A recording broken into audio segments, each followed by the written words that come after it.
Greetings and welcome to Office Hours. If you are new here and you want to learn more about what we do, you can head over to officehours.global. And our first hour is where we answer your questions on media and virtual events. And our second hour is something that we typically want to spend a little bit more time on. And today we'll be talking about business and how to start the next steps and some of the pitfalls that you would want to avoid. And for our producers that are watching, go ahead and submit your questions. That'll give our panelists plenty of time to answer them. And you know what, Mitchell? I think it's time to start this party. Let's go. Let's get it started. Thank you, Liberty, and good morning. Our first question in from Andy Carluccio in San Francisco, California. Andy asks, anyone from Office Hours planning to attend or cover ISE 2023 in January? Guy. This is not one that I plan on attending, but nobody else raised their hand, so I just wanted to bring up what it actually is. It looks like it's Integrated Systems Europe. So I had to look up some of our favorite vendors. It looks like the European version of an IBC, but more kind of like a Infocom slash NAB rolled into one. So here's the Blackmagic booth, and then you could see Barco, Focal, Sony. Let's see if we go this way. You can see Samsung's just huge. So maybe it's like a CES kind of all rolled into one. So Crestron, it's a huge show. So I'd love to go, but Barcelona's a little bit far to go travel when we have CES, Infocom, and NAB around the corner. But it'd be great if somebody from our group could dive in. That would be great. And if you are planning to attend, let us know in the comments below. We might be able to figure some on the street reporting, maybe something like that. Next question. From Guy Cochran in Seattle, USA, and here on our panel, anyone from Office Hours planning to attend or cover CES, the Consumer Electronics Show 2023 in January? Jason. Ooh, me. Yeah, I'll be there. Oh, awesome. What are you looking forward to? I've been enough that it's really just a matter of kind of getting a sense of the industry writ large. CES is so gigantic that it's impossible to cover in any kind of traditional sense. But yeah, I really like it. I enjoy the live, lately they've been over the past number of years, the live activation. So when they have folks on and the engagement with the audience, especially when the influencers come on and share their insights. So I like how they have integrated a lot of the influencers into product demos and just building that bridge because it is the Consumer Electronics Show. Guy? Yeah, I registered to attend back in October, and if you haven't registered, there's now a fee because it's not free anymore. So I tried to put the word out a couple months ago in October when the registration was still free, but now it's I think it's $100 or it'll go up to $500. I paid $500 1 year to go. It's an awesome show, especially when you want to see just the latest in tech. In fact, a lot of the stuff that you see is 2 to 3 years out. It's like vendor showcases of technology. Some of the wearables that I saw back in 2016 hit the scene. That's where I first saw the Oculus Rift. That was like one of the biggest ones that made a big splash. In fact, people were going to rush the door to get into that one. And luckily, because I've been to NAB and an exhibitor so much at the Las Vegas conventions, that I knew the side entrance to go into. So I was able to get one of the first demos. So that's really cool when you can go in there and see stuff for the first time. So I'm looking forward to seeing those 8K TVs and that Sony Crystal. So last year I don't remember what year it was, 2020, the beginning of the pandemic, Sony had their Crystal LED wall, and then they had Unreal Engine with the Ghostbusters car, and they were moving in real time on a big dolly track. And it was so cool to see that. And the technology was just blowing my mind. That was just at the beginning of it all. So again, you see stuff that's a few years out. So it's a great show to attend. Hopefully somebody, I don't know, maybe I'll bunk up with Jason. Hey, Jason, you already got your room booked? $2,500, man. Ed Mitchell? Yeah, I think a second hour guy on secret entrances to CES would be in order. I would go in the South Hall, but I don't even know if you can go in that way anymore. Next question. Oh, sorry, Guy, go ahead. Yeah, it's not really a secret entrance where the vendors all stick their stuff in their crates out in the parking lot. So between Central and South, there's a walkway that you can go across. And if you know how to get over there, there's where you could, before it opens, you can slip down the sideway. There's like a a breezeway in between the two buildings. So that's the secret. You don't have to have a second hour. There you go. The secret's out. Okay.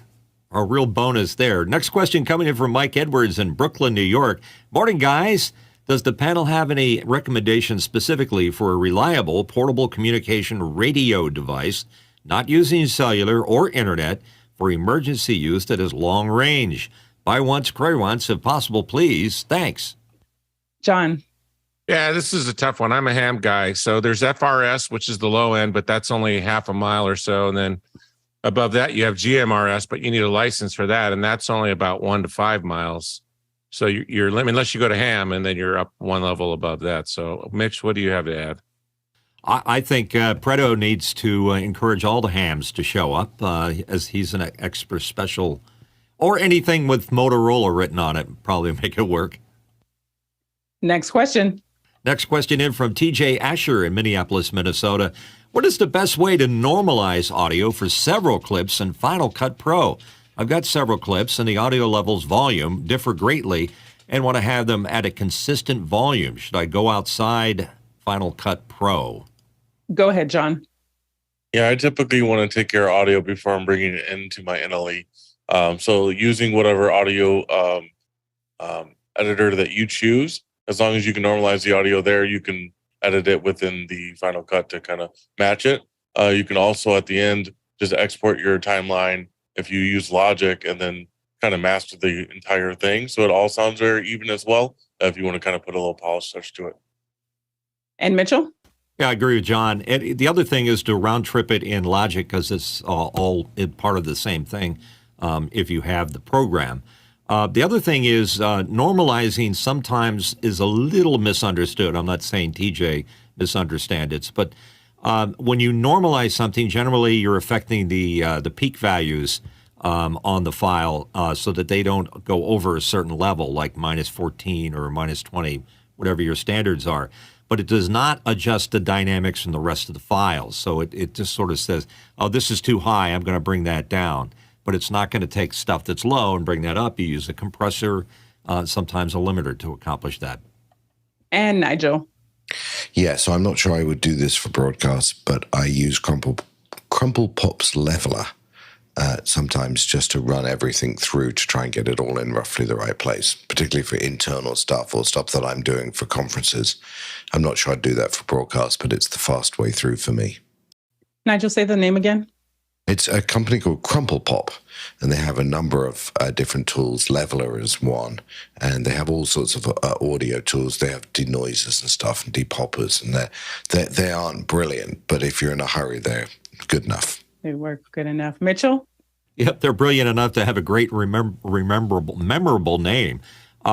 My secret sauce, and some people would probably think this is controversial, but I like to use the Waves L1 Ultra Maximizer. It's supposed to be a limiter, but sometimes it just does a good job of making everything fit into a mix real well. And Roscoe shares in the chat, Levelator app, if already edited or recorded together. Next question. From Paul Perkowski from Gainesville, Florida, what is the most affordable and reliable hardware-based HDMI to NDI converter with HDMI pass-through? Guy? Yeah, I'd probably say the most reliable and the one that's super popular is this one here. This is the KiloView. The E2 is the one that you'll want. This one has the actual pass-through. So you'll notice here the E2 is the one with HDMI. So that's the in, and then you've got the loop out, and these are $449. Thanks, Guy. Next question. And it's from Douglas Carmichael. Would there be a standalone app for Mac OS that can create a music visualizer similar to the live stream block in Audio Hijack Pro? And if you want to know what that is, there's a link to that. Jason? Check out Project M on GitHub. I will put a link in Mukana. Noah? John? Yeah, I think this can be easily achieved with OBS or VMX or any sort of, even with a Blackmagic switcher, and just sending what title you want across as well. And Noah? I was going to mention, I think VLC also has a visualizer that you might test out and see if it works for your application. Next question. From Jack Cannon in Phoenix, Arizona. Jack asks, looking for recommendations for a 10 gigabyte Ethernet to use with a Mac Mini since I failed to get 10G when I first purchased. Any good reviews for the Sabrent? Let's see what Jason has to say.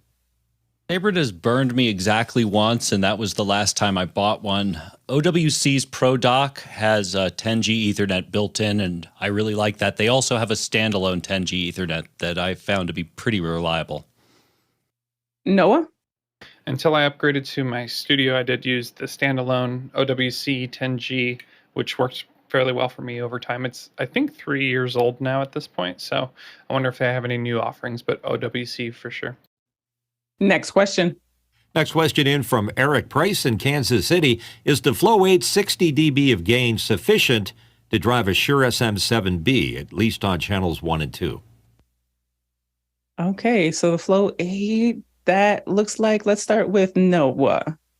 I'm doing this off of memory, but I think it's 68 decibels that you need, so it may not be enough. And Mitchell? Yeah, I'm with Noah on that. I knew it was close, so it may work okay. 60 dBs is a typical gain you expect from a preamp, unless it's a high-end one, and then you're talking at least 100 decibels. But that's the way to go. And that SM7B, I believe, is a broadcast microphone.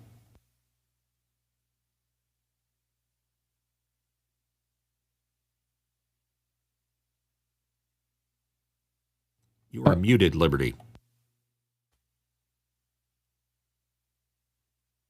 Next question. Okay, next question in from Andy Kokendorfer in Vieira, Florida.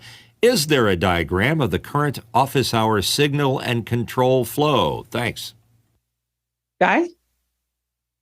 Yeah, I don't know if there's a current one, but I don't think anything's changed since Richard Lavery did the demo a couple months ago. I think everything's still the same. Nothing's been upgraded, so it should be still there on YouTube. We can dig up that episode and put it in chat, and he's got some nice PowerPoint, or not PowerPoint, keynote slides that he put together, and you can walk through and see exactly how it's all put together.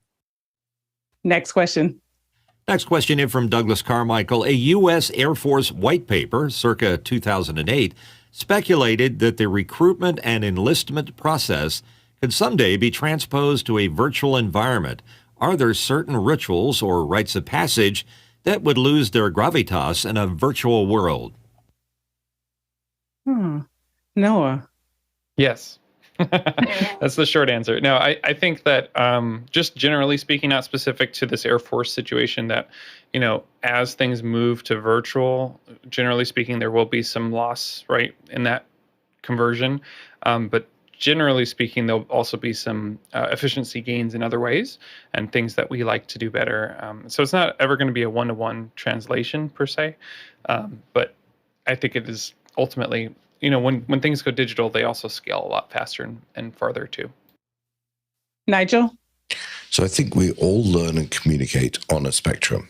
And that spectrum can be very broad, from very visual to very audible. And there are clearly some people who are going to be as effective for their style of learning and listening in a virtual environment. And there are going to be some people that aren't. And so I think there's going to be a mixture. The other thing I think that's really interesting, I read a book called, I think it was called Don't Trust Your Gut. I'll look it up. And there's a sense that lots of people have that they don't trust people till they've met them face to face. And the book is just full of examples of people who met people face to face and called it all wrong. So we do overemphasize how effective we are when we meet someone at telling whether they're being truthful or not, or being honest with us. But there's no doubt that many of us still, particularly if we're slightly older, feel more comfortable engaging in a physical environment because of the way that we learn and communicate. And so I think there's going to be, both are going to be needed. So just to touch on that for a second, Nigel, because as I'm reading Douglas's question, that it's the camaraderie, the bonding. I'm sure that I've not gone through any military training at all, so I don't know if anyone on the panel has, but I read it as, will some of that essence be lost? Does anyone else hear it like that? That's how I read it. Noah?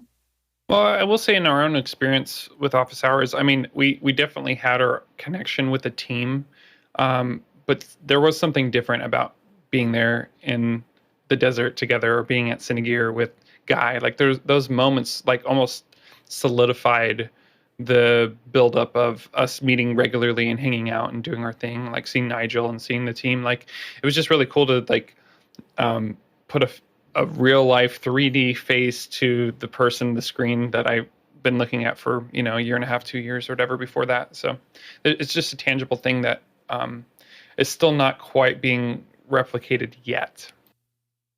Nigel.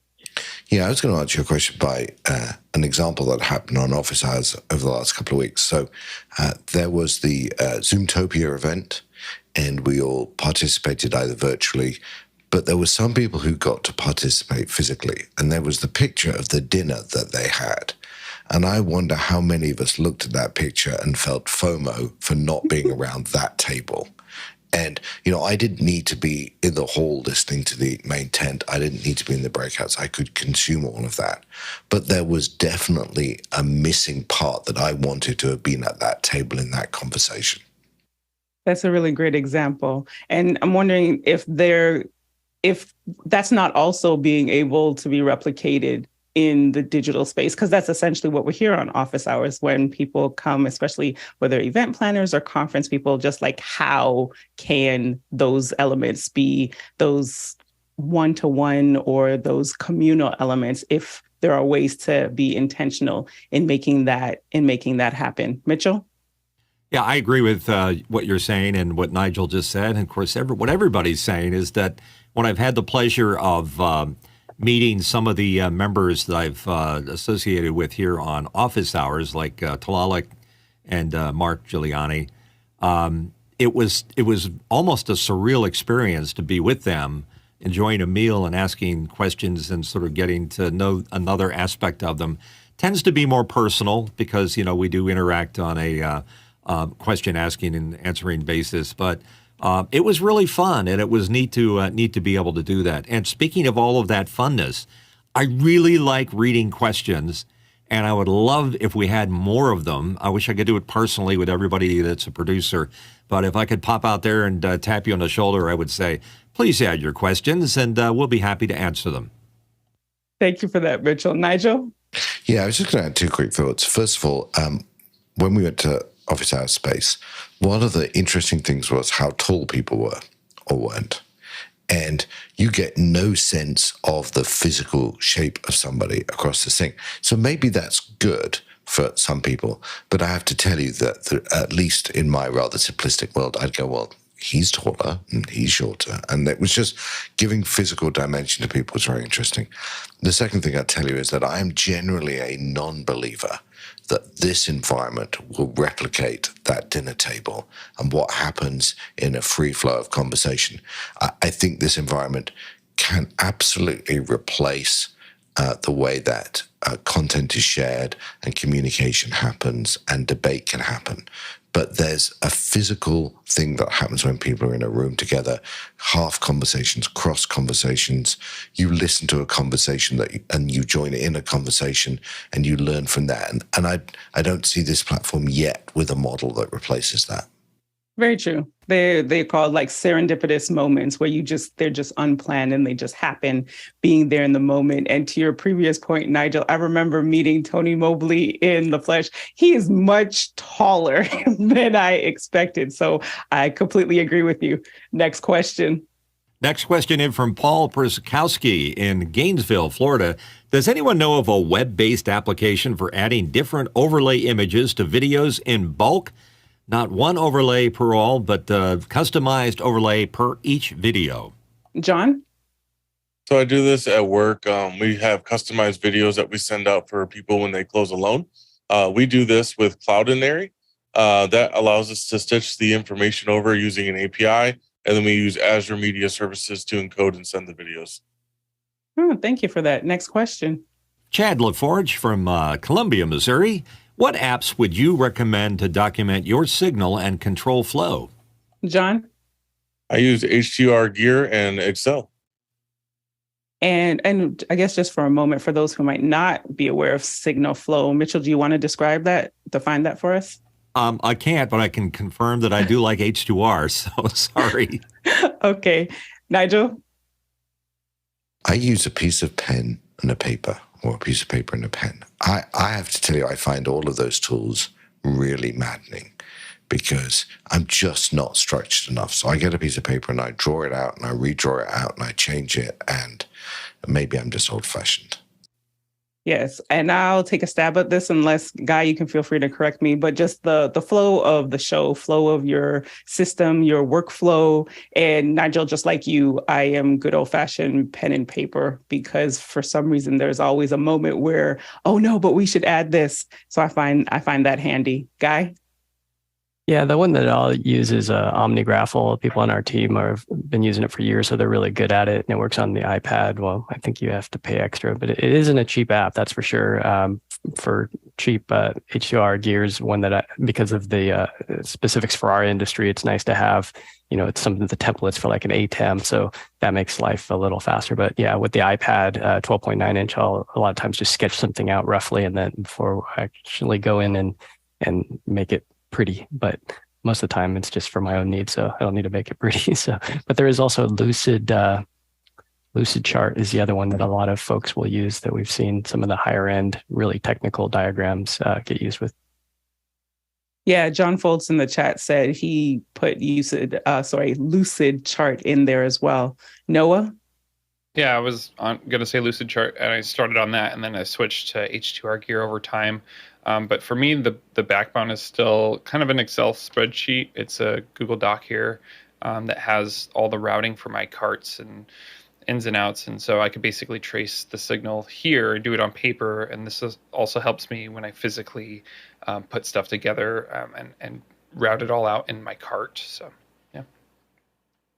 Awesome. And I see Joe said, can you post a link to old-fashioned pencil and paper app? Next question. I'm sorry, that's too funny. Noah Sargent from Fullerton, California on the panel, and in Fullerton. Is anyone a regular user of VR? Anyone on the panel use it regularly? I've used it on the occasion. I'm in a VR XR group in Atlanta, and a lot of the women there are producing games. A lot of them are using it for training. Like Annie Eaton has her company Futurist, and they actually develop training for large corporations. So there are times when we're asked to test things.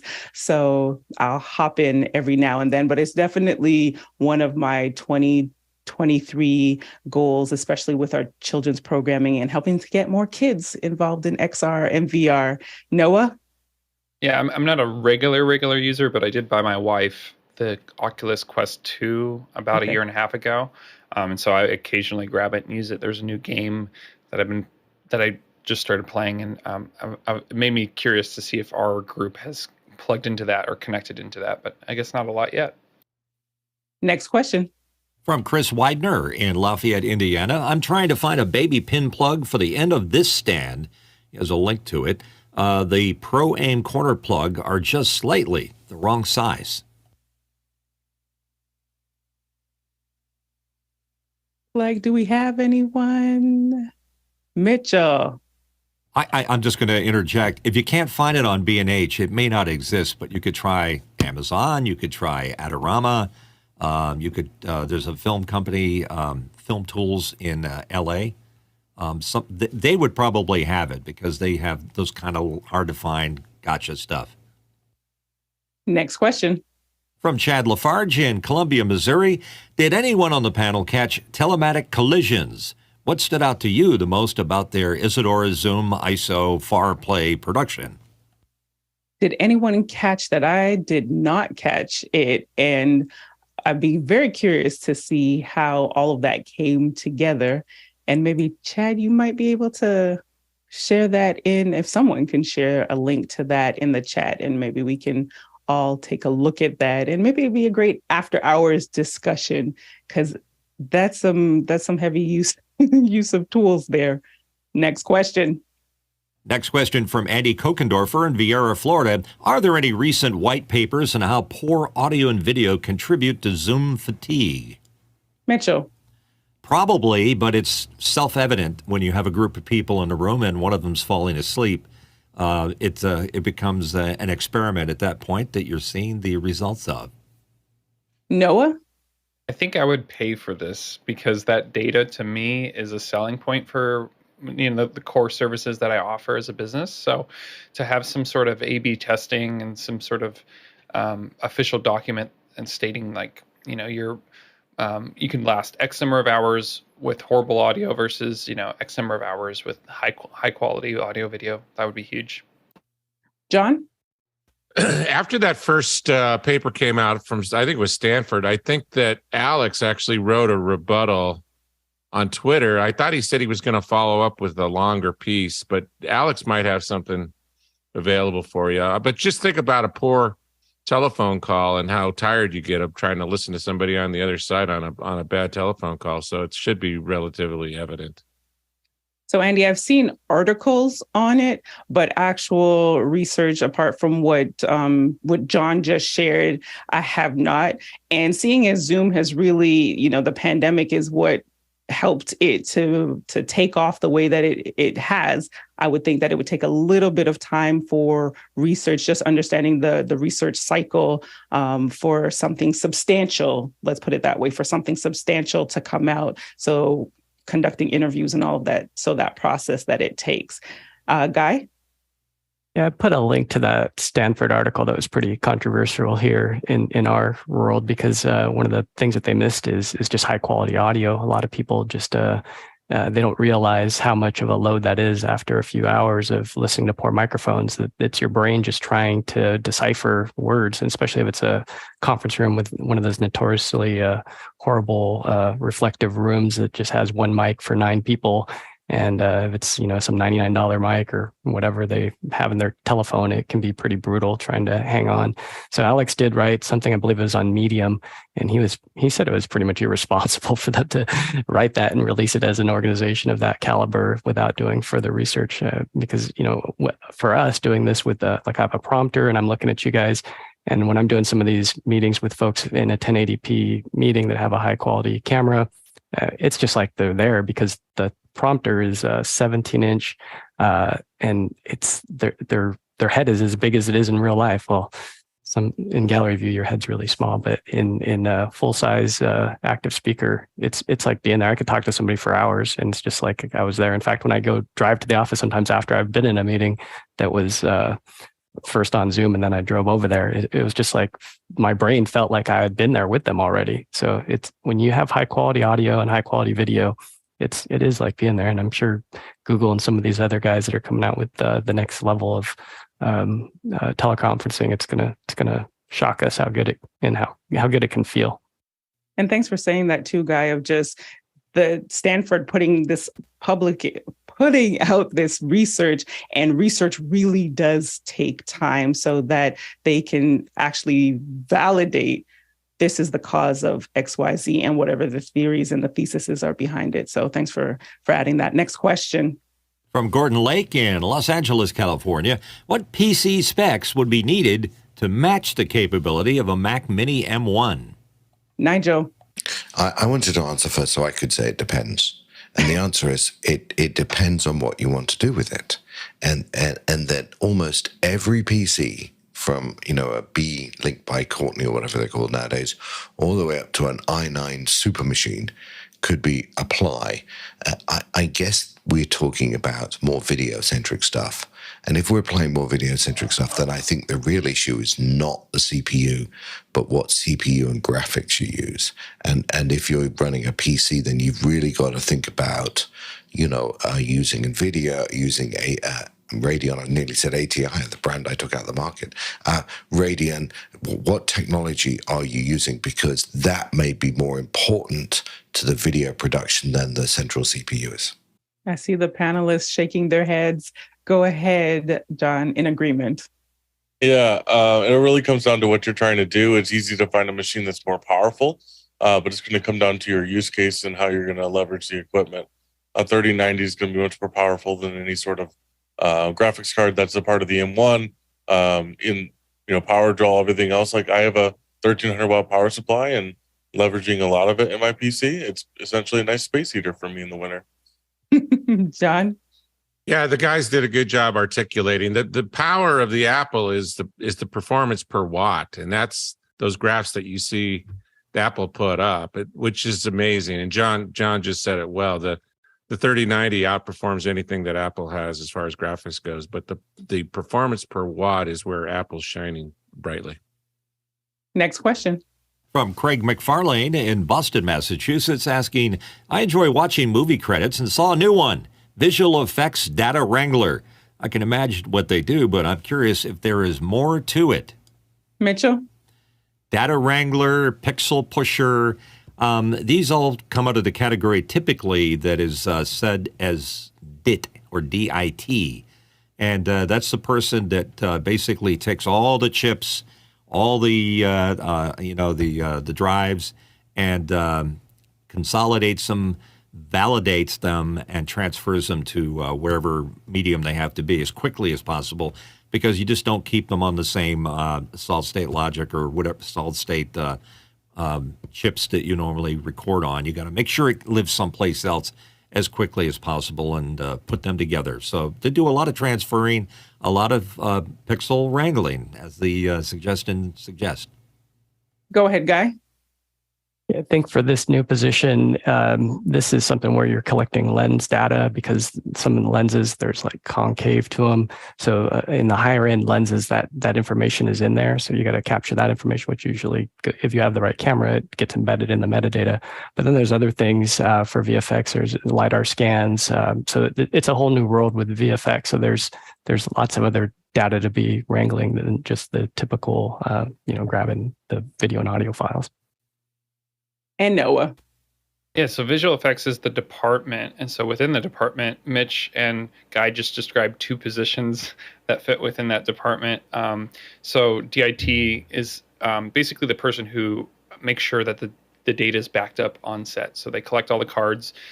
They have a redundant file system program that takes it and duplicates it to make it all clean and neat. And then what Guy just described, the data wrangler, also basically takes, like he said, the measurements, so like the camera height, and then any sort of metadata that might be with that camera. They also sometimes have a sphere for reflections, so they'll put that ball in camera to get a shot of that.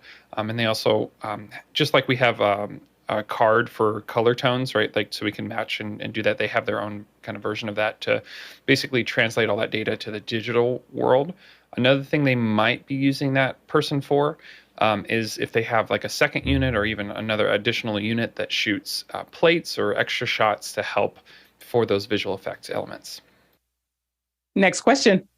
Next one in from Douglas Carmichael. Nigel, do you think tools like Zoom Spots, and there is a link to it, can bring some of that serendipity back to the virtual workplace? Nigel? So I only saw enough about Zoom Spots on the main tent. And I have to say that I am on the cynical edge of that. Now, again, we're talking a spectrum of communications, and there will no doubt be a chance for someone who finds themselves more comfortable in that virtual environment to achieve some of that serendipity that way. I don't think for most of us, or most of the rest of us, or maybe it's just me, that is a thing that's going to be there. I mean, sometimes I put after hours on and listen to it in the background, but invariably, that's not how I function. I try and be present when I'm present. I think the bigger issue is nobody's really worked out what the future of work looks like in terms of a mixed hybrid environment. In the same way we talk about, well, what is a hybrid event? What's a digital first event? And we're trying to work out what those definitions means. I think the workplace and companies are going to have to make the same set of decisions about how they work and what works and what doesn't. Strangely enough, I think the right answer might be a separate device like your phone that allows you to, a handset phone that allows you to engage in a sort of interactive spots type environment. But I don't think anyone's put in enough work or enough thinking yet to know how that really would apply. How does it apply in open office? How does it apply in cubes? There are so many questions that I think Zoom, who's doing such incredible work, could really bring some definition and thinking to that place. This tool as it stands doesn't cut it for me. And for those who may be unaware of what a Zoom spot is, just looking at the link that was shared, it looks like it's almost like a virtual co-working space. Is that accurate, Nigel? What they are? Yeah, I mean, it's like being in. To me, at least, it looked like being in office hours, after hours. That you put after hours on and you leave it there. And you know, if a conversation happens, you want to engage in, you stop what you're doing and you engage. And you know, it's like the digital water cooler. At least that's how it occurred to me. And so that's I think what they're trying to do is solve for that problem. And that's coming in 2023. John? Yeah, my biggest issue when we kind of all went remote the first time was how your days just kind of got booked up. And I think this is their answer to that is like, hey, just catch me in the Zoom spot. We can have a 5-minute conversation versus the 15-minute meetings that are just kind of back to back all day. That was the real grind versus anything else I really experienced when the pandemic first started. Next question. From Eric Price in Kansas City. So I did my first ever multicam edit and resolve this weekend. Why have y'all been keeping this wizardry a secret? Mitchell? It gets even more less secretive when we tell you that if you're using an 810 Mini Extreme ISO, that if you record, you end up with separate files that when placed in Resolve, they go on the timeline in the correct spots. So all you have to do is just pick the camera you want in the shot. But the idea of multi-camera editing has been around for a while. You can probably find it in Final Cut and certainly in Premiere. It's a handy little device. Usually you can just switch it live with one little keystroke. He's probably referring to the ease of use in Resolve. Noah? Yeah, I have to agree with everything Mitch just said. I started on Final Cut 6 and did multicam there, and then I've been on Premiere reluctantly, even with all the bugs and stuff. And so we're considering switching over to DaVinci Resolve now as well, and I'm glad it's been working well for you. And John? First of all, Eric is our chef for OH Space Garage Rocketeers, and hope to have him back out here again. And this is amazing. Resolve is amazing because they have a free version, and I used Premiere for years and years and years and got tired of it crashing on me, and went to the free version. And then through my camera acquisitions, you get a free version of the studio version of Resolve. I absolutely love it. It's fantastic. It's only crashed once in 2 years, so. Wow. I use it almost every other day or so. And Mitchell? Yeah, I just want to amplify what's being said here and make a bold prediction. Where's the drum sounds? That, I've used all of them. I've used Avid and Premiere and Media 100 going way back and programs like that. I really honestly think that the feature set and the integration into the Blackmagic ecosystem is going to make Resolve the go-to editing system. The features are all there. It's just not quite there yet. But when it gets there, it's going to be the thing. Next question. From Gordon Lake in Los Angeles, California. About a year ago, Noah did a video on the XMac Mini server. Would you use that same box for a Zoom ISO system or put the deck link in a separate box? Noah? Great question. I thought it was the best tool at the time, and I built 2 boxes. You can see them on one of my YouTube channels. It's Hacking Hollywood. But yeah, so the XMac Mini server has 2 slots for 2 different cards. But if I was to rebuild it, which I have for my second card, I did rebuild that whole system with the same company, which is Sonnet, and it has a side-by-side Mac Mini rack, so you can actually do 2 of them, and it's $200 instead of $800. And then I would do a separate Sonic. No, it's basically a Thunderbolt enclosure. So I have 2 of those as well. So I would basically build it in that second system. What I found is the XMac Mini server was kind of a pain in the butt to maintenance. And when you power on and off the unit, there's a spring that's built in, and that spring was failing on me. And so occasionally I would have to spend 45 minutes tearing apart that box to have to rebuild it. And so I found the dual unit, side by side worked much better. Nice. Next question. From Brett Bilal in Appleton, Wisconsin. I love my Focusrite Scarlett 2i2 audio interface, but wish it had a mute function in either software or hardware. Is there a physical mute button that the panel can recommend for connecting to XLR mics with 48 volts? I'm using a Stellar X2 microphone. Go ahead, Mitchell. Mute? Somebody say mute? I love muting. In fact, I've invested quite a bit in it. Here's the deal. If you can wait just a little bit longer, Brett, Tom Ferguson and an august crew are picking up a list of good, better, best of everything. I think he calls it the tech tackle. So if you can wait a few more weeks, I think you'll see a lot of examples. Everything from the top of the line, here it comes. I've done it on every show. Model 205 from Studio Tech, which has the mute, also has a preamp in it, also has Dante, and also has the ability to mix all the video audio sources that are coming into your show. But other people use Rolls to accomplish this. And there's a number of hardware, software devices out there. One of them is called Mute Me Mark II. Don't get the Mark I. And I think John Idelson was demonstrating another software device. They're all pretty cool. Oh, X keys can be programmed to do it also. So you'll see our list when the Tech Tackle finishes the ABC of audio. Next question. Next question coming in from Noah Sargent, Fullerton, California. What do you envision as far as future tech for video meetings? Nigel? So about 10 years ago, I worked at a company that had an HP telepresence room, and I know some of you may have seen the Cisco ones. And effectively, you walked into a room, there was half a table in front of you, so it was circular and then cut off.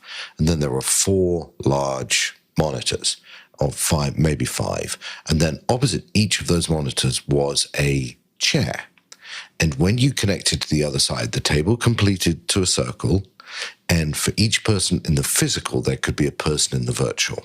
And each one of you had your own mic, each one of you had your own camera, each one of you had the ability to share. That, to me, was the closest I've ever come to creating what we want in terms of this physical presence with a virtual element. Because the reality is you could have those serendipitous conversations because you could see the body language, not just the face of the other person. So if someone twitched, you could say, well, why did you twitch? Now, that's really hard for most people to create in their office. But I think it's a matter of time before the screen technology gets to the point where, we can all afford a big wraparound screen, or we start to build telepresence rooms that allows for that type of conversation. And I think that technology jump will fix some of this physical presence. I don't think for everybody it will replace the physical presence, but we've got to accept that when we just have a 20, 24-inch monitor, whatever it is, most people don't have monitors that big on their desks. They're getting to see head and shoulders. They're not going to see the physical body. And once we can recreate that sort of telepresence environment, I think it'll help everybody. Noah? That's a fun vision of the future for sure. For me, I think the technology behind everything we do, whether it's cameras and lighting and audio, obviously it's all moving towards a Dante, digital controlled space where we can remotely control stuff for other people, which would be great. I would love to see some sort of upgraded technology around screens, specifically like looking at this teleprompter, looking at what's in front of me, to go from the 2D aspect of it to some sort of 3D space. And then also the thought of like having a sensor or some sort of lens built in behind the glass, right? And having that, obviously we do it through that reflection, but to have some sort of future technology that allows us to see 3-dimensional off of a teleprompter, or some sort of device that allows us to keep looking at the camera, yet also see in kind of like 3 dimensions. I think that would be a really cool technology. And then what I would also love to see is just a good standardized way of good video across the masses, essentially, right? Because like our group of people really love high quality stuff, but not everybody has that same respect for it. Guy? Yeah, I think we got a glimpse of some of this stuff when we were at Zoomtopia and seeing these monitors with individuals in them turned sideways. That was pretty neat to actually make it feel like the person was there. The latency, even though they were on-prem, so Andy came in through a studio that was built at the trade show. So he was just a couple 100 feet away from us, but he was on screen. So it felt like he was a part of the online audience. So he didn't feel like he was in the room, but you still kind of got the sense like we were all together. So it was an interesting feel.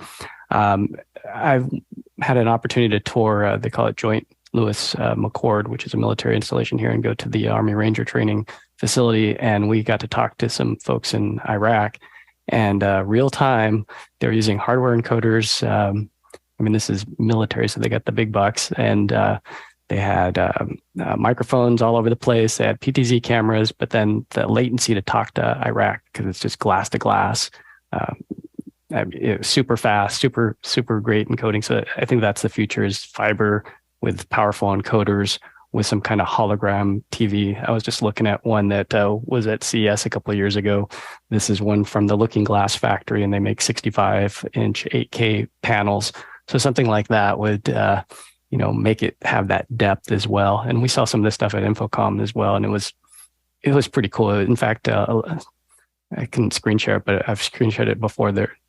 Proto, I think, is the name of the company, where it looks like a box that they've somehow given it some depth. So we were on site, able to see people going in. Everybody wanted to go into it, and everybody else could see on the outside what it looked like. And it was jaw dropping. It looks like, because it's full size, it's the same size as a person. So when you're walking by, you're like, is that person in there? And especially since they wave at you and stuff, because they can see you. So they wave at you, and it's like, oh, wow, they see me. So they had a camera that was facing the other direction, so you can see who's walking and get the view from the monitor. So it's pretty cool stuff. I'll put a link if I can find that in the chat.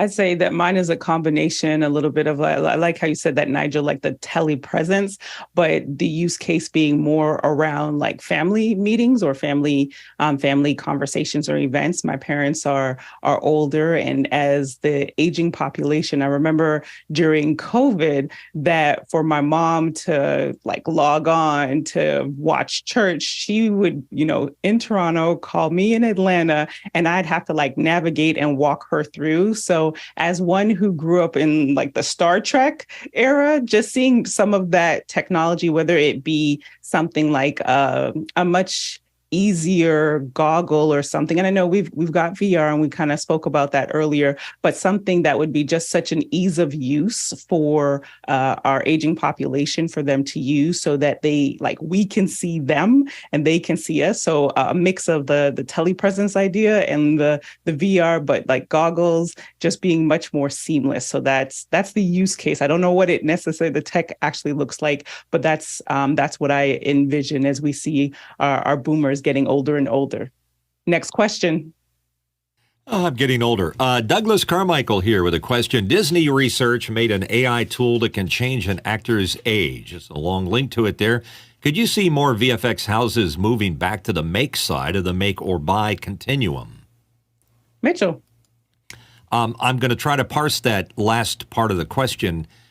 Make or buy, I think what might be referring to is selling a process as a subcontractor versus having it in-house. But I want to hire or buy whoever did the Indiana Jones de-aging for the Indiana Jones 5 that's coming out. If you look at the trailer, it's gorgeous. It's amazing what it's doing. John? Yeah, so make or buy, or build versus buy, is what we usually refer to it as, is designing your own software versus buying something off the shelves. If you are going to specialize into a workflow, want to move very fast, don't want to worry about what someone else has built, that's when you make that. So for Disney, if it makes sense for someone to design that so they can work faster, then that's where you're going to kind of execute on that. Next question. Noah Sargent, Fullerton, California asks, what tech are you looking forward to in 2023? Nigel? Okay, so I do iPads every other year. So I'm looking forward to the Pro with the M3 chip in it. And I'm fascinated to know what's going to happen with the Mini. So the Mini seems to be hanging out there with the M1. It needs to move to the M2 or even the M3. And I'd be really interested in that as well. After that, I've been told I'm not allowed to look at anything else. Guy. Yeah, I'm hoping that some of the other manufacturers step up and do something to compete with Sony's FR7, because this thing's $10,000 and some people just started getting it. So it's hitting the shelves, and the one limitation is the lensing. And so I'm hoping somebody will build something, maybe even Micro Four Thirds, that has some kind of lens that still can zoom in, whether it be physically. But yeah, I would love to see in 2023 some kind of competitor to the Sony FR7 camera. And Mitchell. And I'm looking for the new Mac Pro whenever it comes. Oh, I shouldn't say it in front of my old Mac Pro, because if it gets wind of what I'm thinking, it might cease to work. Don't do it, Mitchell. That's a thing. That's a thing. Next question. From Andy Kokendorfer in Viera, Florida. Will Zoom ever add an LUFS meter? Anyone working on a Zoom app for LUFS? That would be handy. Like, thankfully, we have our VLM meters here. But for those that don't have that resource, that would be something that could definitely help with their workflow. Let's see what Guy has to say. Yeah, at the beginning of the pandemic, Jonas and I were trying to build this. We bought the domain name meetingmeters.com, and we started to build it out. We were going to do it in the cloud, and it was going to be this fantastic thing. And we had googly eyes, because when we made the Excel spreadsheet, we're like, wow, we actually went through a process where we learned a ton, because we used something called AWS auto scaling. So something good came out of this. But the bad part was when we took it to somebody that could help us out, they were like, what about the privacy concerns of your instance being inside of somebody's meeting, especially if it's government or some kind of public corporation that's about to do an SEC thing where, any of that knowledge can come back to haunt you. So having an instance in a room that can listen, because we could hear the meeting, you log into that instance, you can listen to everything. So there was some major privacy concerns. So whoever does it, they'll have to figure out a way to alleviate those privacy concerns. So a meter is listening. So who wants something listening in your meeting if it's, confidential information? It was definitely handy. I used it a couple of times. Next question. Sorry, John. If you notice the last two times that Andy's been on here, I've specifically asked him if they were going to put meters or the Fenwick framer inside of the production version or the studio version of Zoom, and he just kind of giggles and laughs. So I expect they'll eventually put it in. Copy that. Mitchell? I think we're a little spoiled here because, Hasmukh puts a meter in, which we have right here with us. And in after hours and in the breakout rooms, Brandon has built a meter that appears there. So we're kind of taking it for granted, but it definitely is helpful, because I was in a meeting with somebody the other day on a regular Zoom call, and they were kind of loud, and I was looking for the WLM meter, which wasn't there. And wouldn't it be great if they could just get a WLM meter to work as an app inside Waves or Zoom? And Noah. I was just going to vamp off of Guy's thought. What if there is some way to take the audio and then put it through some sort of transitional filter that, like, basically makes it unlegible distorts it. Yeah, exactly. But it keeps the same audio level properties, so you can still get a LUFS reading. But as far as the clarity, right, a human or even a robot can decipher that communication, right? So I don't know if that's a possibility, or if Andy, if y'all have thought of anything like that or doing anything like that, but that would be cool.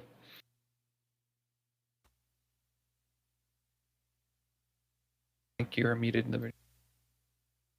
All right, next question from Craig McFarlane in Boston, Massachusetts. Has anyone tried out StreamYard's webinar feature at top tier 10K viewers, 15 participants, and a green room?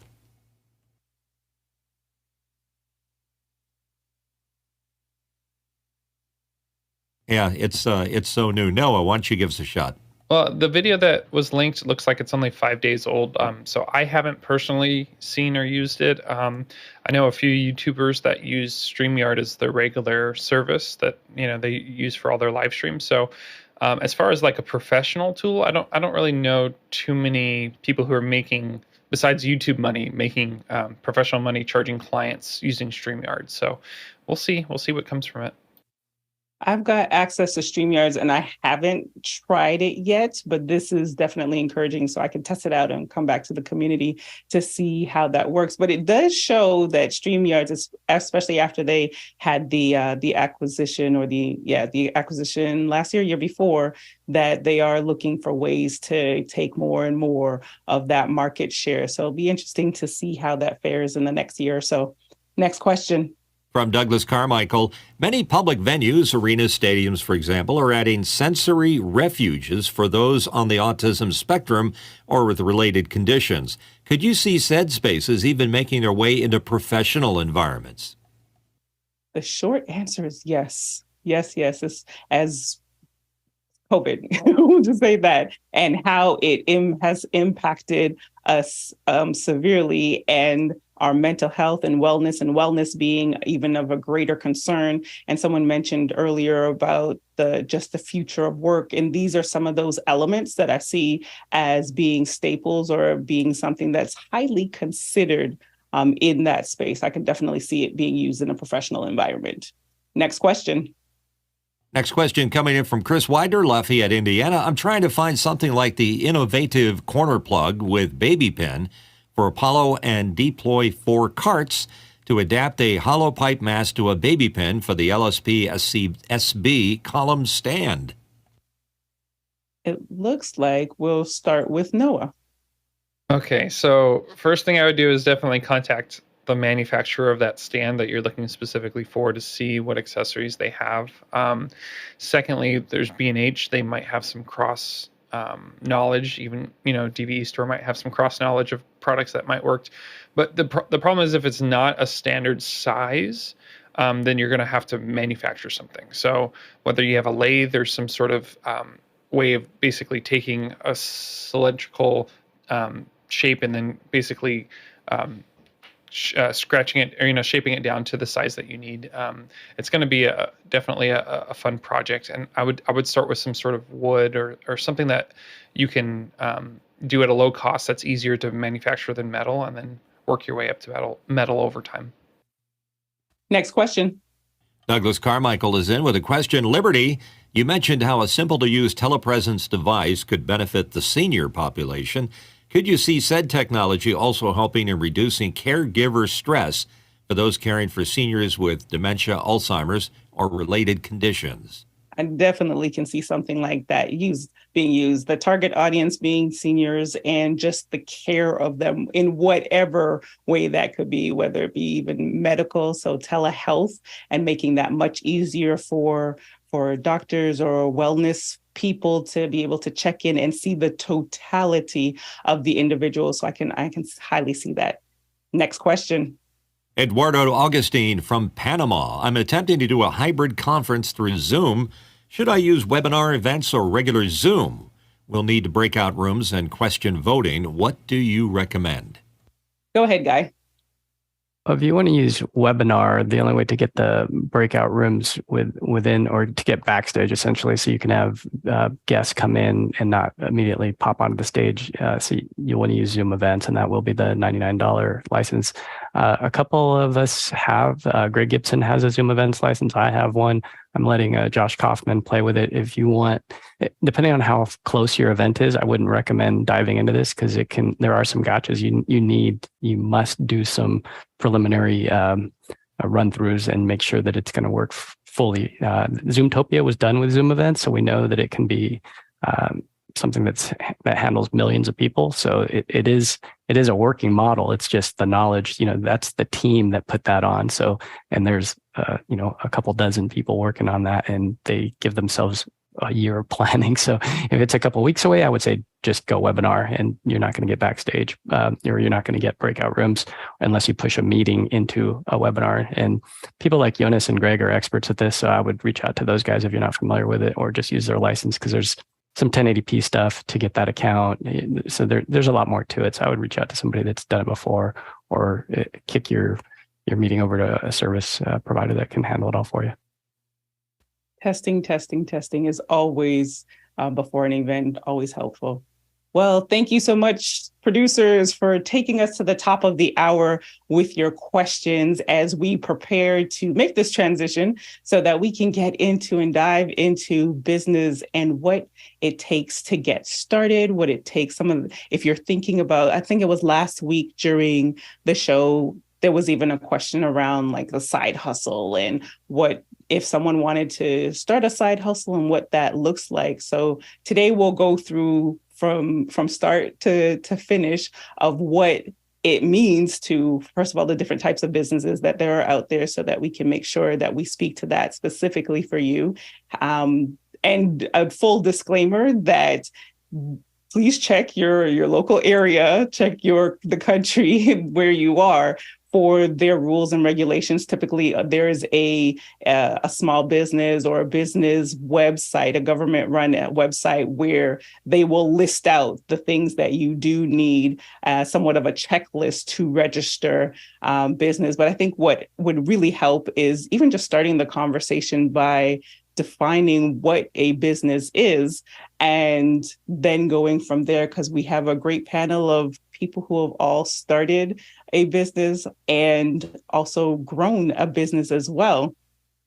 And who would like to start us off in this conversation? Jason.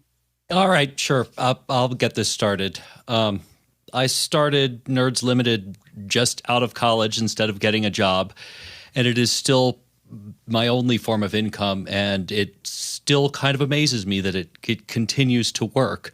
So in a nutshell, I'm going to give as generic an answer as I can think of. The benefit of incorporating is that you have at least some sense of what's called a corporate veil, which means that you are not individually, your individual assets are not liable for seizure if you were to be sued. So there are many different ways to incorporate, but that in general answers the why. For the most part, LLCs are kind of the way this is done, unless you have very specific reasons to need an S corp or a C corp. And New Mexico is extremely easy. For example, it's a $50 money order and 2 sheets of paper to start an LLC. After that, you take what you get from the state and give it to the IRS and say, hi, I'd like an EIN, an employer ID, and take that, and then in turn take both of those sheets of paper and give them to your bank and say, hi, I'd like a corporate bank account.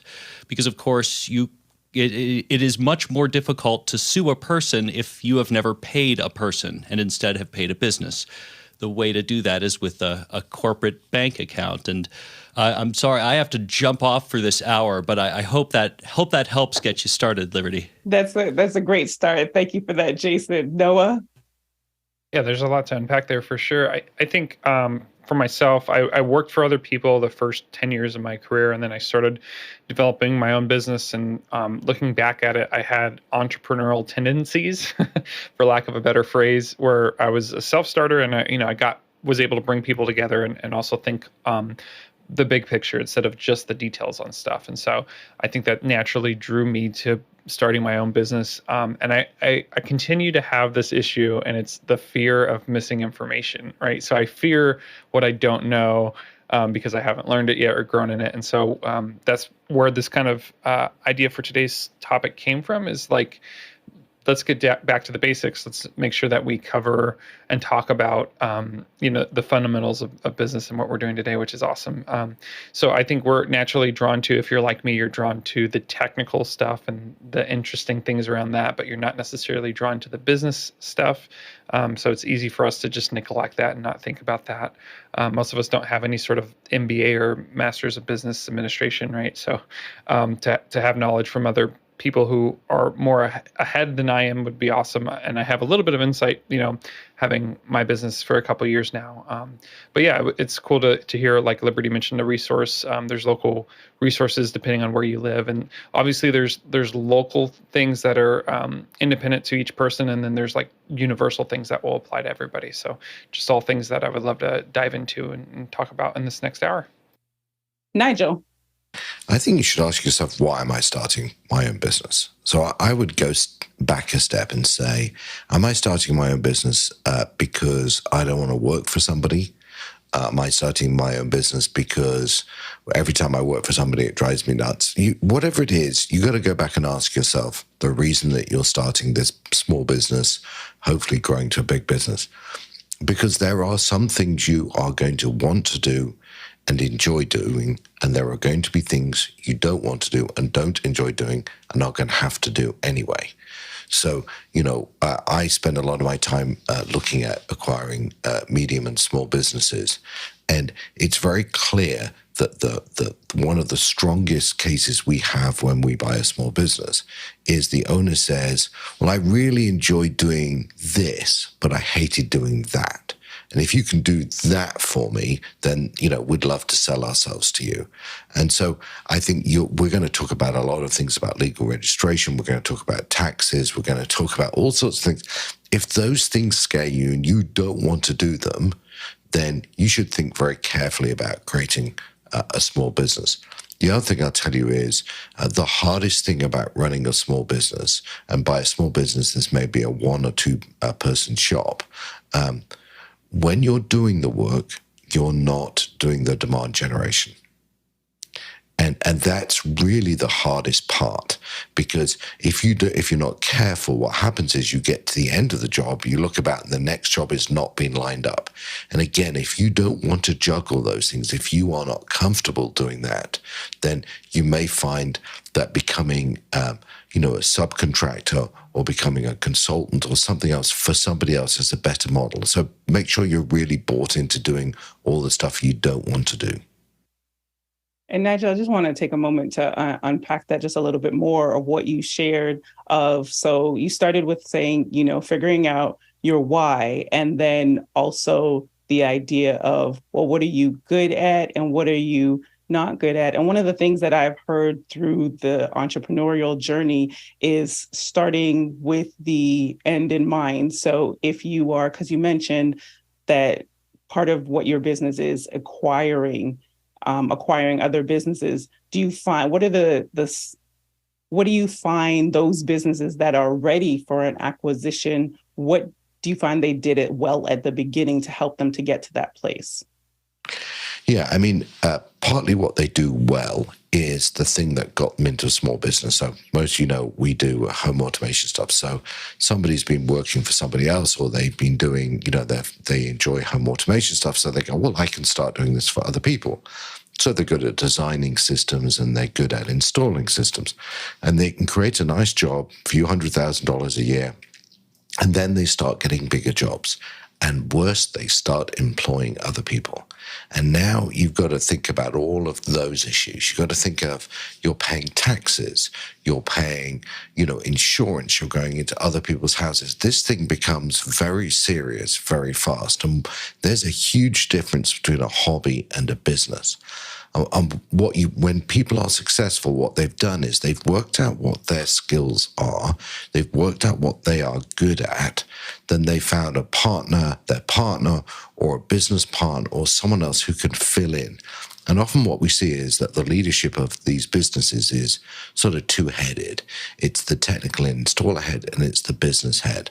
And getting both of those heads, I mean, you may be lucky, you may be able to do both really well, but typically they use different sides of the brain, if you believe that sort of stuff. And knowing what you can't do as you establish your businesses is just as important as knowing what you can do.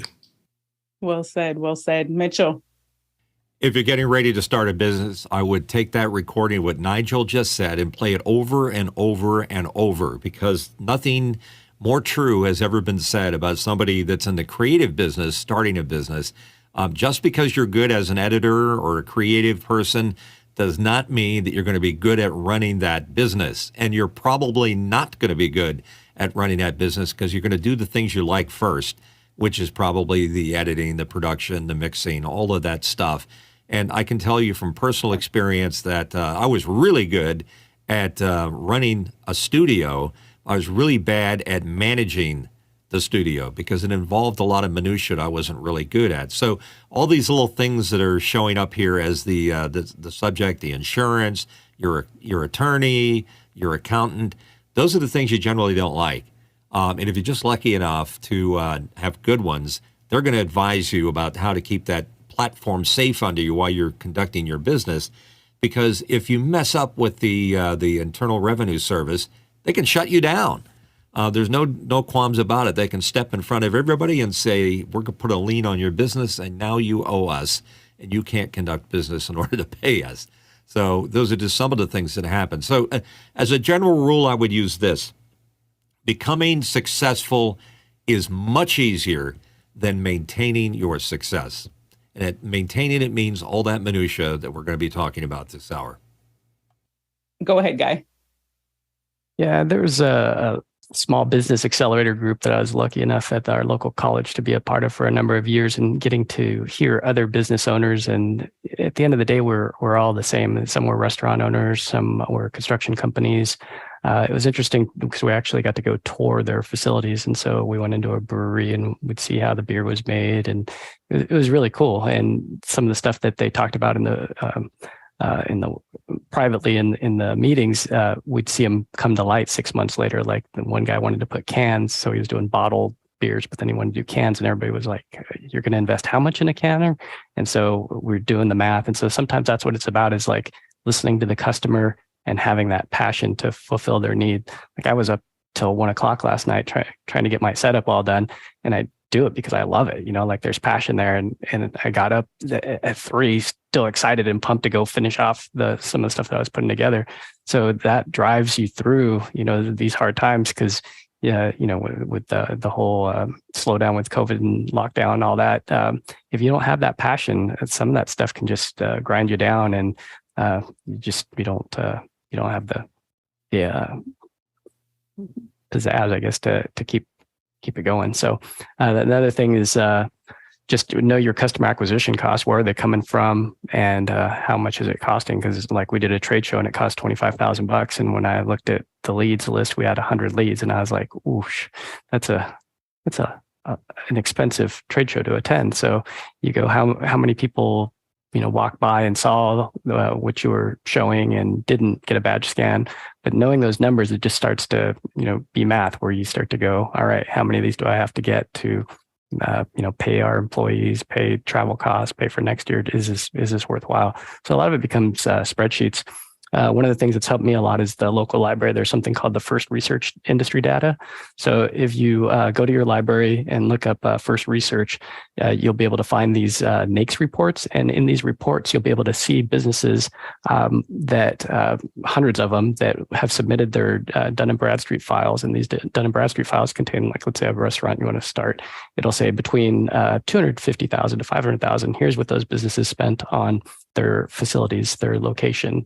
So now you have a copy of their averaged P&L and their balance sheet, and you can get in there and you can dig and you can see what you should be spending. So if you're looking at a certain piece of real estate, you want to know price per square foot and what's common in that area. So if it's in a mall, you're going to have to pay extra, pieces of your percentage of your revenues to that mall. So there's lots of little hidden things in starting a business. The best thing to do is talk to people, ask, and then again, go to your local library and talk to. There's usually a business person there that can actually walk you through. It's their job and it's free. So I'd recommend going to the local library.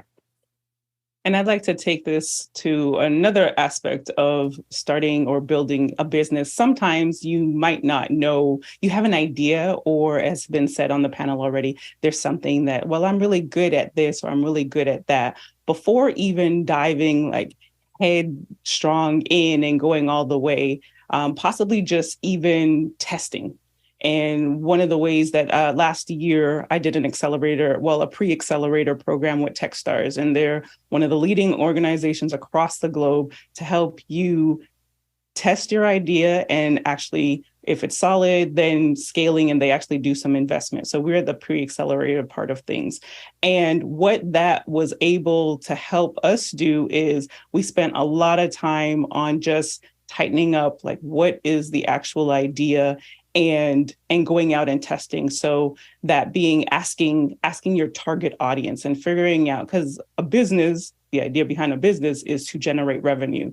And while you might think your audience is this audience, but who's the person that's actually going to pay you money? And whoever that person is, or whoever you think that person is, not only building a relationship, but spending time asking them open-ended questions so you can get as much data, as much information as possible to then inform, what's the pain point that they have? And if we provided this type of service, that's probably not the greatest question, but asking them around their pain points and then finding out, if we add this kind of service, is that something that they would pay for? So when you're able to, and it's called like building out an MVP, a minimal viable product, that way you can give yourself a little bit of a run road to figure out, okay, I'm going to give myself 90 days to test out if I can get someone to agree to pay X number of dollars for this service. And when they do, and you go through that, and of course, making sure that you're able to deliver,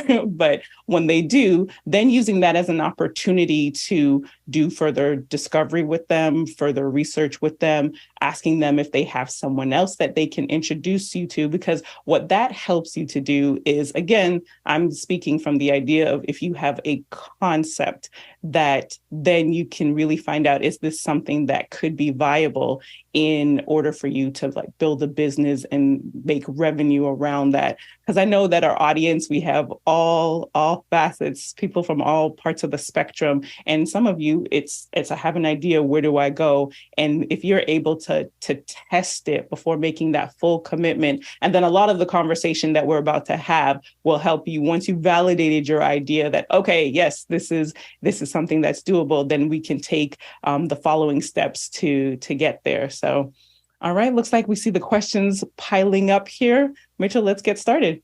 All right, first one in from Noah Sargent in Fullerton, California. And here on our panel, what does it look like to hire your first W-2 employee? Nigel. It's scary. And here's why I want you to be scared about. You are now in charge of somebody putting food on their table. You are now in charge of deciding whether those kids are going to go to college, whether they're going to have Christmas or holiday gifts. And you've got to, as stupid as it may sound, you've really got to walk into it understanding that. Be really clear why you are hiring this person, what you want them to do, and what success looks like. And my best advice is don't hire your best friend if you want to keep them as your best friend. I mean, I know that sounds really strange to people. It may or may not sound strange to people. I have interviewed thousands of people. I've hired lots of people. I think my hit rate on good versus bad, and I think I'm pretty good at this, is 60-40. So I think I get it wrong almost as often as I get it right. And so when you're hiring your first person, you have to accept you may hire the wrong person, not because you're not good at interviewing, but what you thought you needed and what you end up needing is different. And at some point, you may have to live with the implication of that. And the answer is not to hire another person and try and ignore the fact. You may need to let that person go. You need to manage through that situation. So, as I said, be really clear about the problem, as someone said earlier, what you want this person to do, what success looks like, how are you going to pay them, and then go through a systematic process of reviews and cycles so you prepare yourself. Because as hard as it is for them, I trust you, if you want to sleep at night, you got to get this right. Mitchell? I want to work for Nigel. The toughest lesson you learn when you hire people is expecting them to be as dedicated to your job or your business as you are. And this is a nasty little thing that'll come up and bite you right where you don't expect it to. Because when you expect somebody to work beyond the confines of the job and the description of what their job duties are, and they say no, it's going to be a tough moment for you to deal with. Or if you, it's tough to do it, but if you have to let them go. I remember running a business for 3 years, 2 of which were very successful, 1 was not. And when I had to let somebody go, and I figured that they would understand, I mean, business wasn't good, I had to cut my expenses, they said, Well, I hold you personally responsible for driving this business right into the ground. And it was a very hard pill to swallow. And my instant retort was, well, I guess I should have shut it down a year ago when I had a chance. But I kept it going to help all of us out. Once again, didn't get much sympathy on that one. And that's the way it is when you are an employer. Next question. Next question coming in from Raj Shandil in Los Angeles, California. Favorite, Excel, Aces, FileMaker, or Numbers? Nigel? The favorite one is the one I know.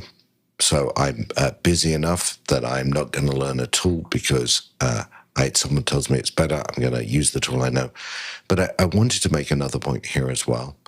There's a reason why so many businesses use QuickBooks. And it might look expensive to you, and it might look like a bunch of, I don't know, I need all of that. But there's a reason people use tools and pay for tools. And those who try and assemble those things on their own and do without those tools will start putting effort into doing what somebody else is doing for you.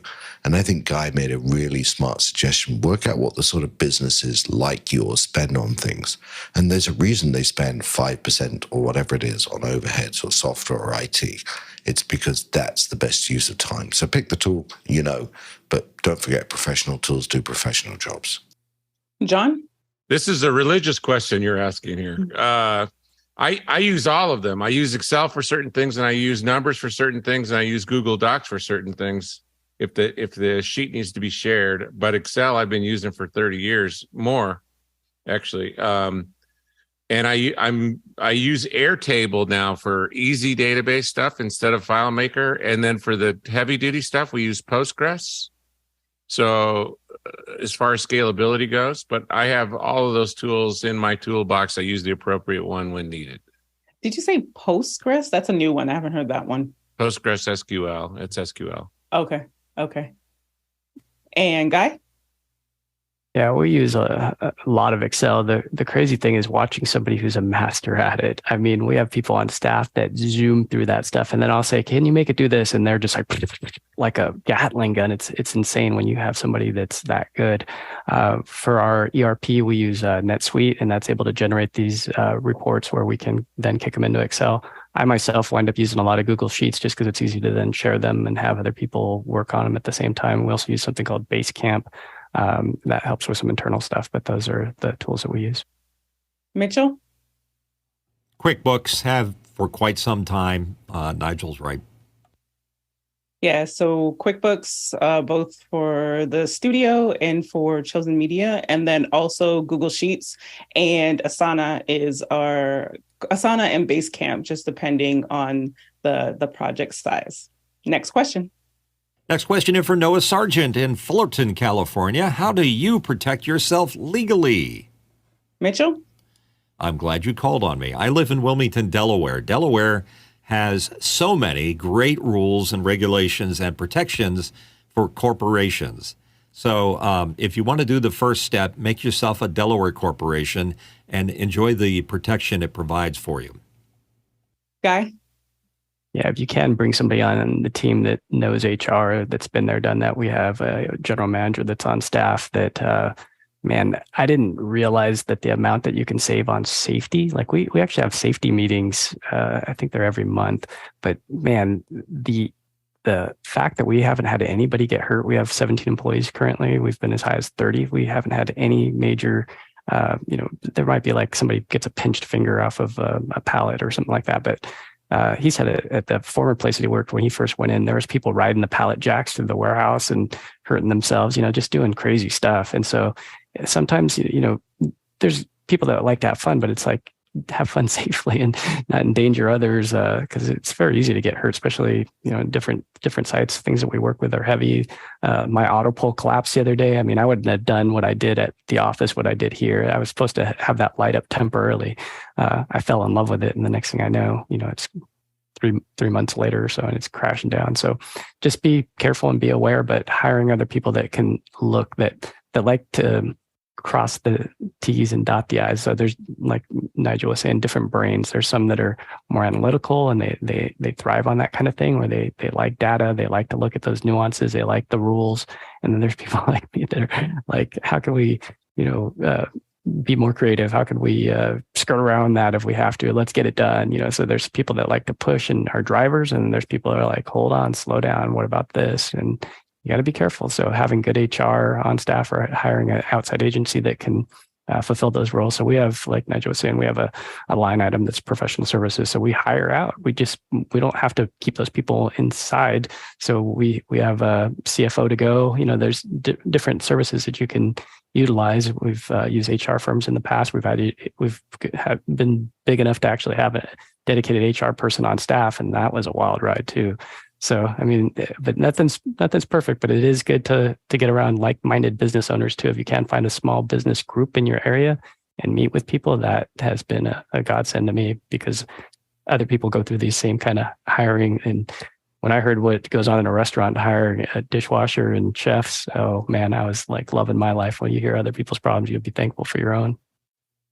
I know I'd be interested in if there was a particular part of like protecting yourself legally, because that is like my Mickey answer is it depends.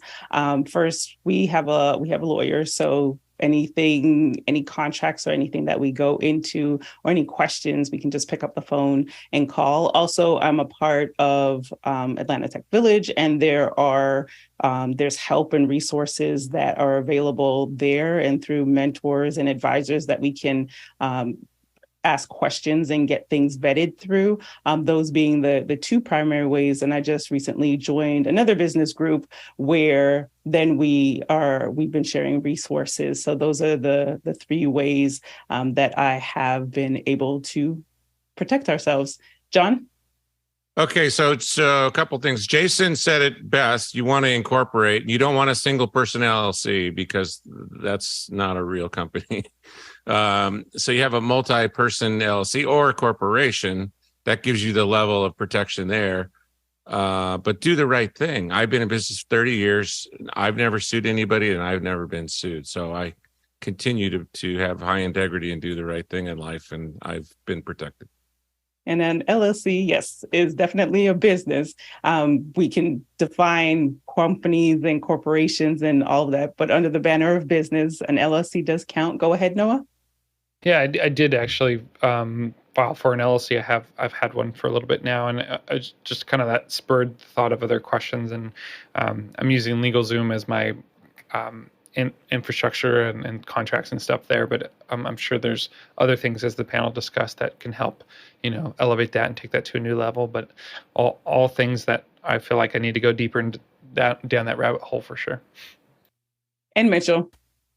Here's a situation that I had. It's a case in point where you need an LLC to protect you, but there's also some things that can grab you in the process. I had a great insurance policy for my camera equipment, and I had rented it out to a very large corporation based here in Delaware. It starts with D. Won't go any further. And they broke the camera. The camera fell off their tripod, landed on the lens, crushed all the circuit boards into it. And they said, well, it's your problem. And I said, no, it's your problem, because you signed a legal document when you rented it that says it's your responsibility. Our insurance is going to retaliate. So about 3 or 4 months went by, and I read in the newspaper, my company suing the Big D Corporation. I'm like, what?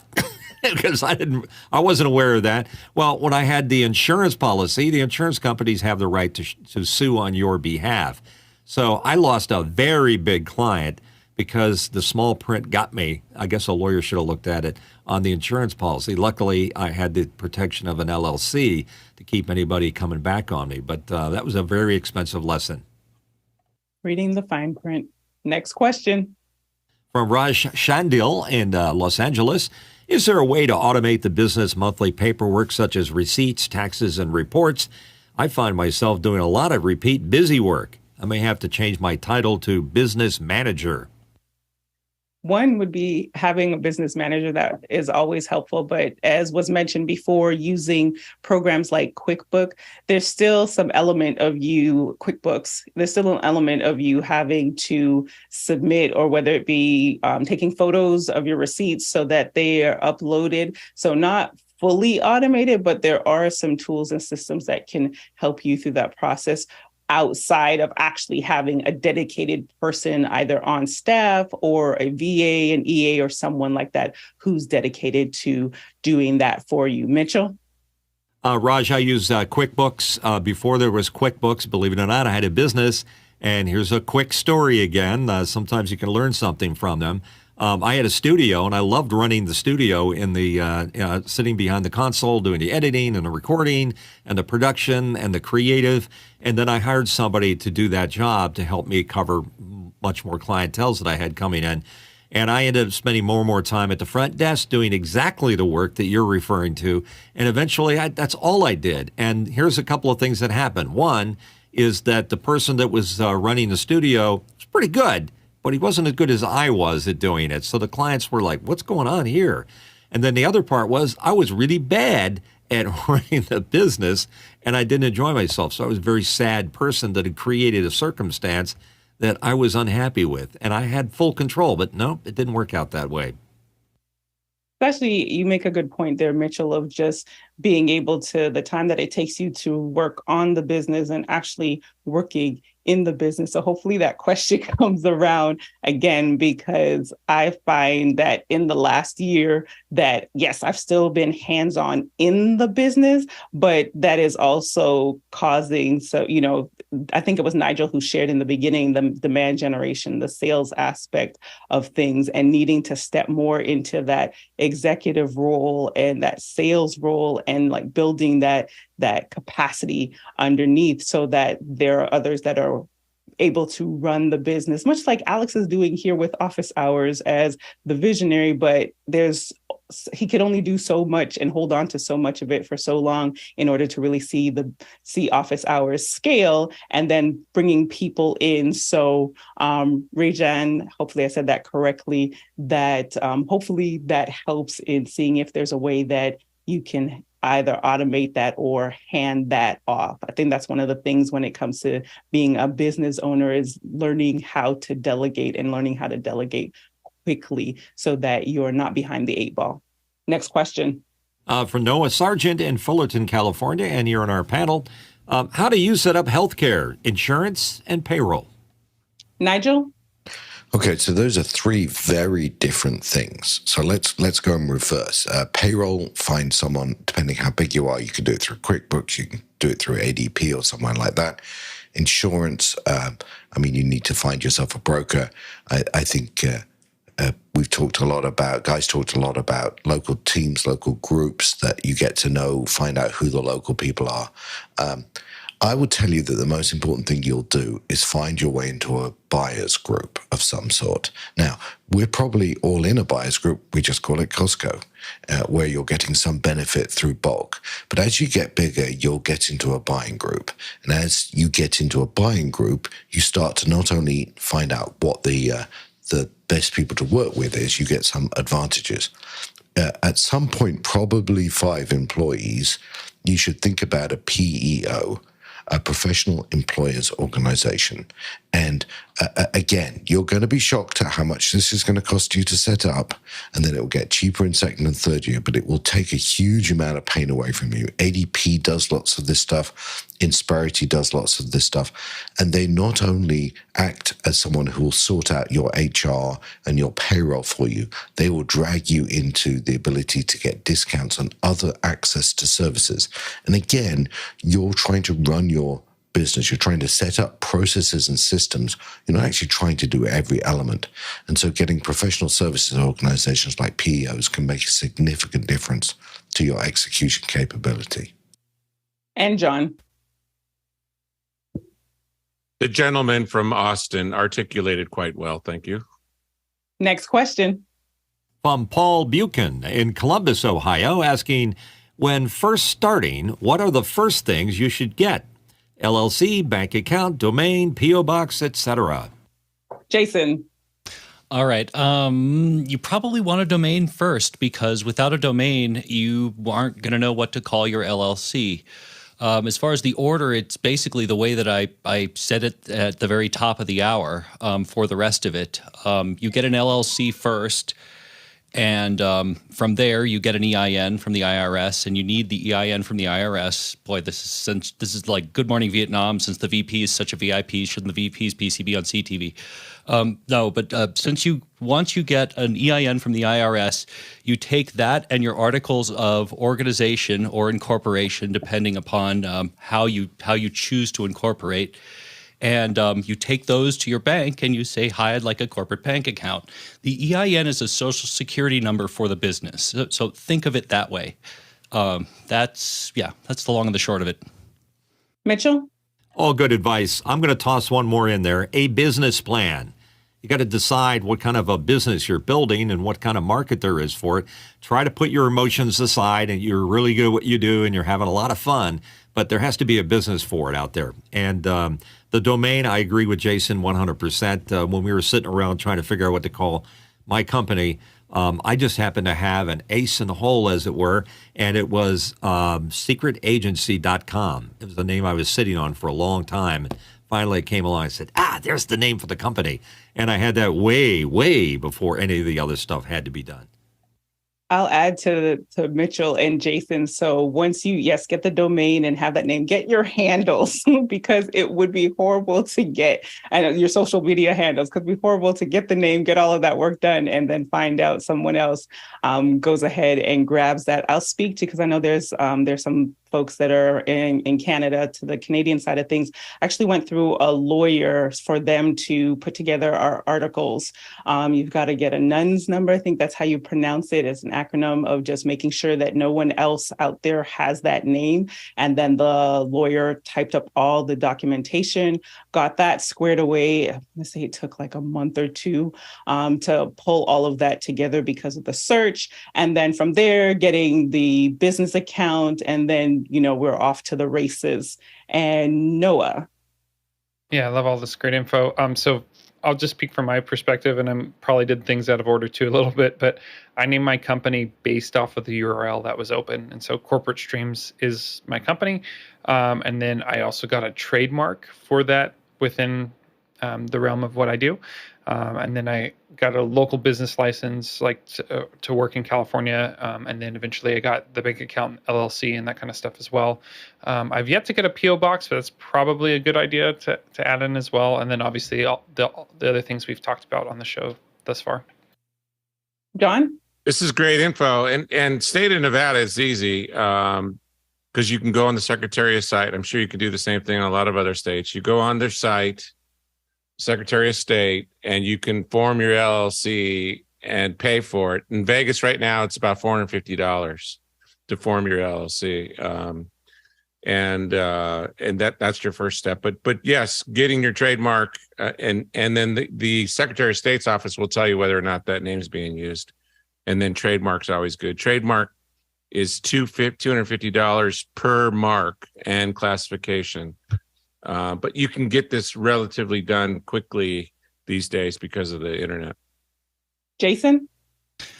Okay, so a word mark and a trademark are the same. I'm going to get a little bit lawyery here, in that one is a super category of the other. All word marks are trademarks, but not all trademarks are word marks. I think I didn't just get my wires crossed. So a word mark is simply a phrase.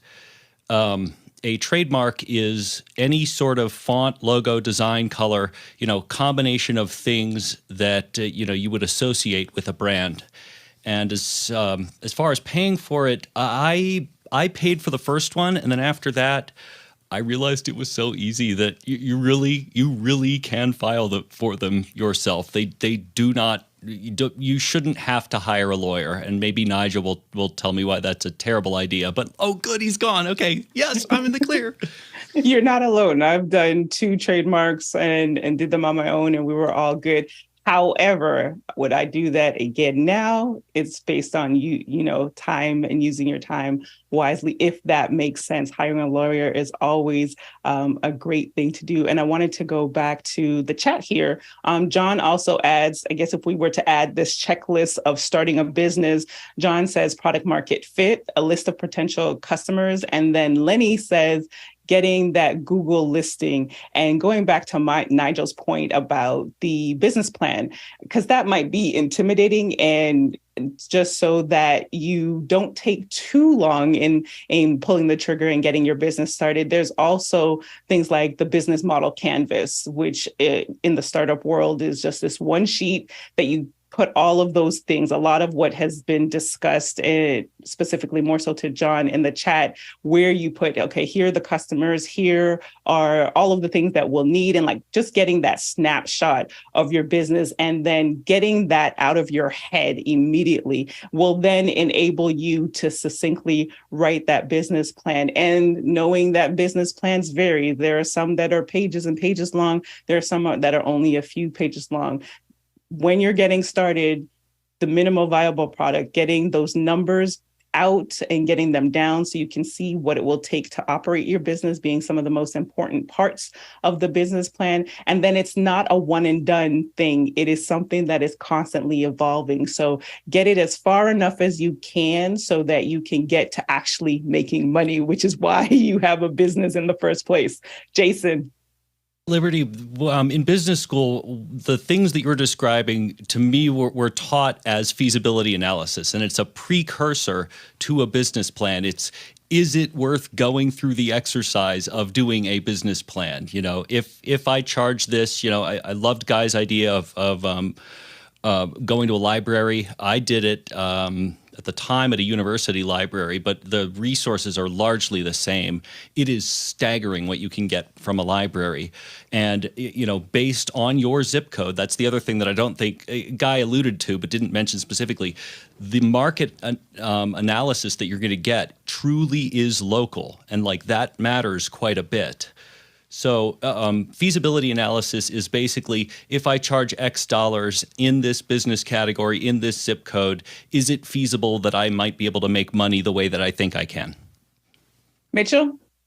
Yeah, that business plan, I can't overestimate it. And people are chiming in and saying things about it, and it makes a lot of sense.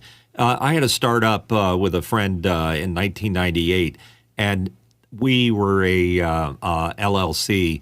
And creating that business plan was probably the single biggest thing we did.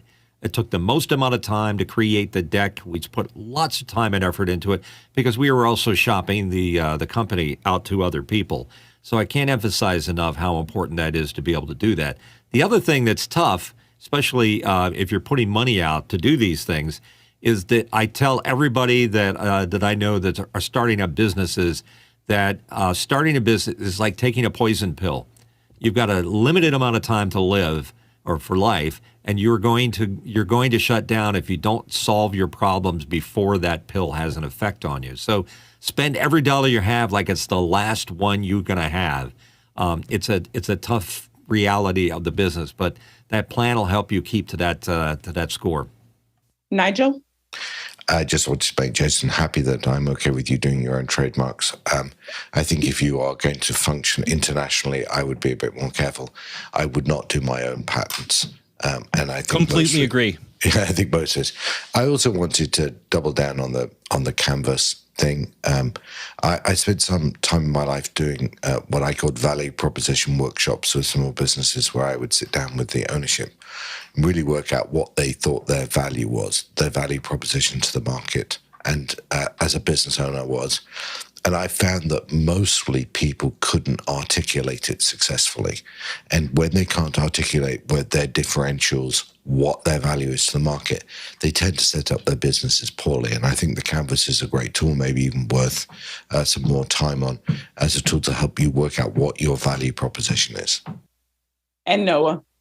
Yeah, I think that framing of how you build your business is huge. I was just reflecting on some of the documents I started with, and just I had an outline here of like internal positioning and a statement around what that looks like, or onlyness statement, like what makes my business unique, the manifesto of like the purpose and intent, our mission statement, our core values, our value propositions. Those were all like things I wrote out and probably spent a good month or two like fleshing out and thinking about from a big picture perspective that really helped kind of inform how I was going to go about those other steps in the rest of the business. Next question. And it's a question from Kenny Hampton in Greenville, Illinois. Is hiring private contractors for services, for example, camera work, editing, etc., advantageous over hiring employees?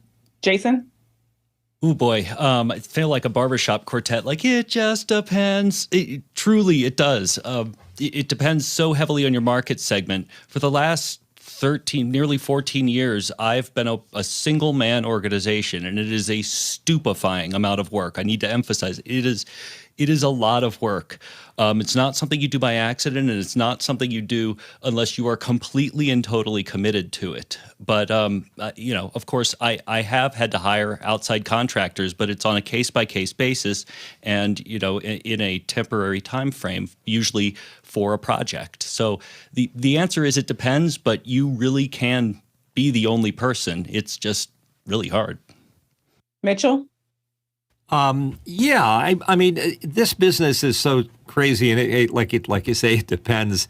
If you have a steady clientele and work coming in, it probably makes sense to bring in an employee, so something you can depend on. But my business is so spotty and unexpected that I have to do subcontracting to get things done, and I like it because it's a direct cost of sales. I don't have to carry people when things aren't going on.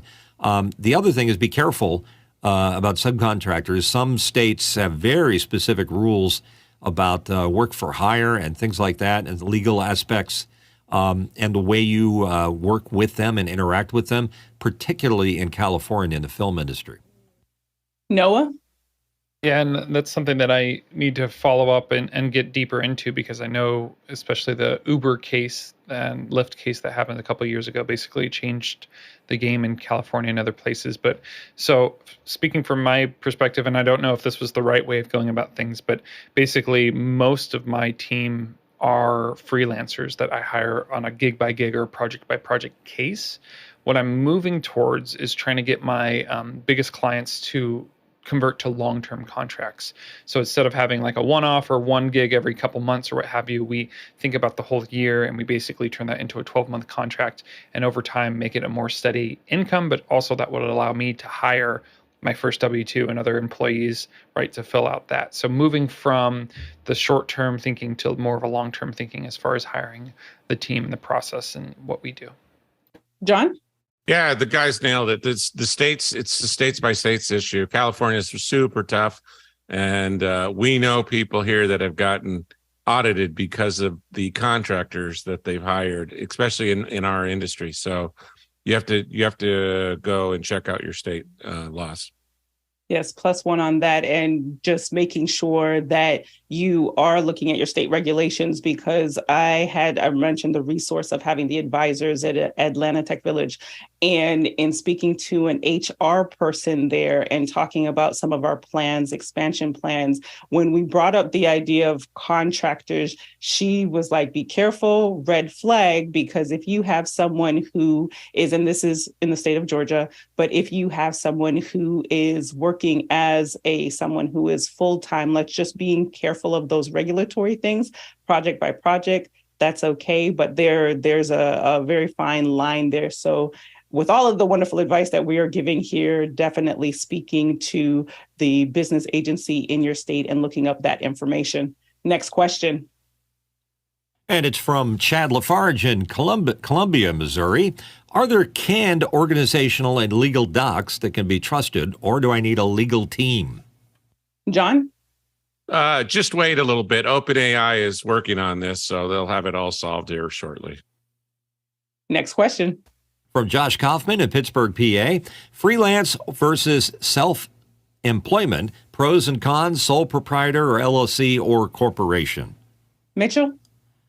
I'm going to just answer a little bit of that because I can't do all of that because my brain isn't big enough. But I go to my accountant for all of these things. So they all have kind of tax implications that affect you in all of those particular cases. So accountant is a good place to start. Very true. Jason? I'm going to answer this one the way that I should. Talk to an accountant. Yes. The accountant, I recall, I think it was when I first started, so in 2008, and not realizing, because I was doing my taxes on my own. So plus 1,000 on the accountant and having someone who can guide you on how you can set up those structures. Because when I moved states, then it actually like bit me in the butt the way that I had things set up. So you definitely want to speak to an accountant that can help in that. And that's like the biggest pro when it comes to this question. Next question. It's from Talalik Lopez Waterman in the Catskills right now in New York. For California businesses, can you hire contractors? Can you be hired as a contractor? And after the change in laws a few years back? Noah? My understanding is post the laws that changed a few years back, the Uber Lyft case, it makes it really, really hard in California to hire contractors. So I am currently doing it wrong myself. So I need to convert to the new system and figure that out. So that's my current research right now, is to go through that. And Mitchell? I agree. Noah's right on target. Tlaloc, I'd like to add one more little thing to that list. Interns. It's a tough issue. Be careful.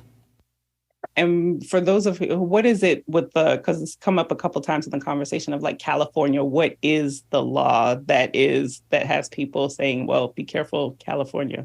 Noah?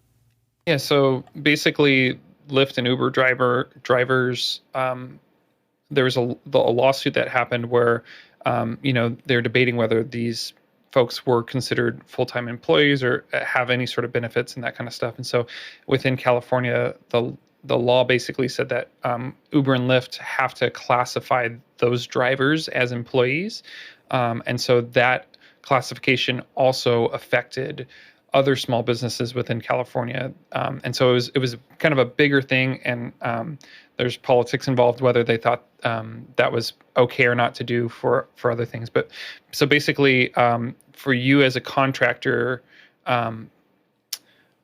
I don't want to overstate what I know here, but basically my understanding is you can no longer be a contractor without having some sort of company behind it, like because of the tax implications.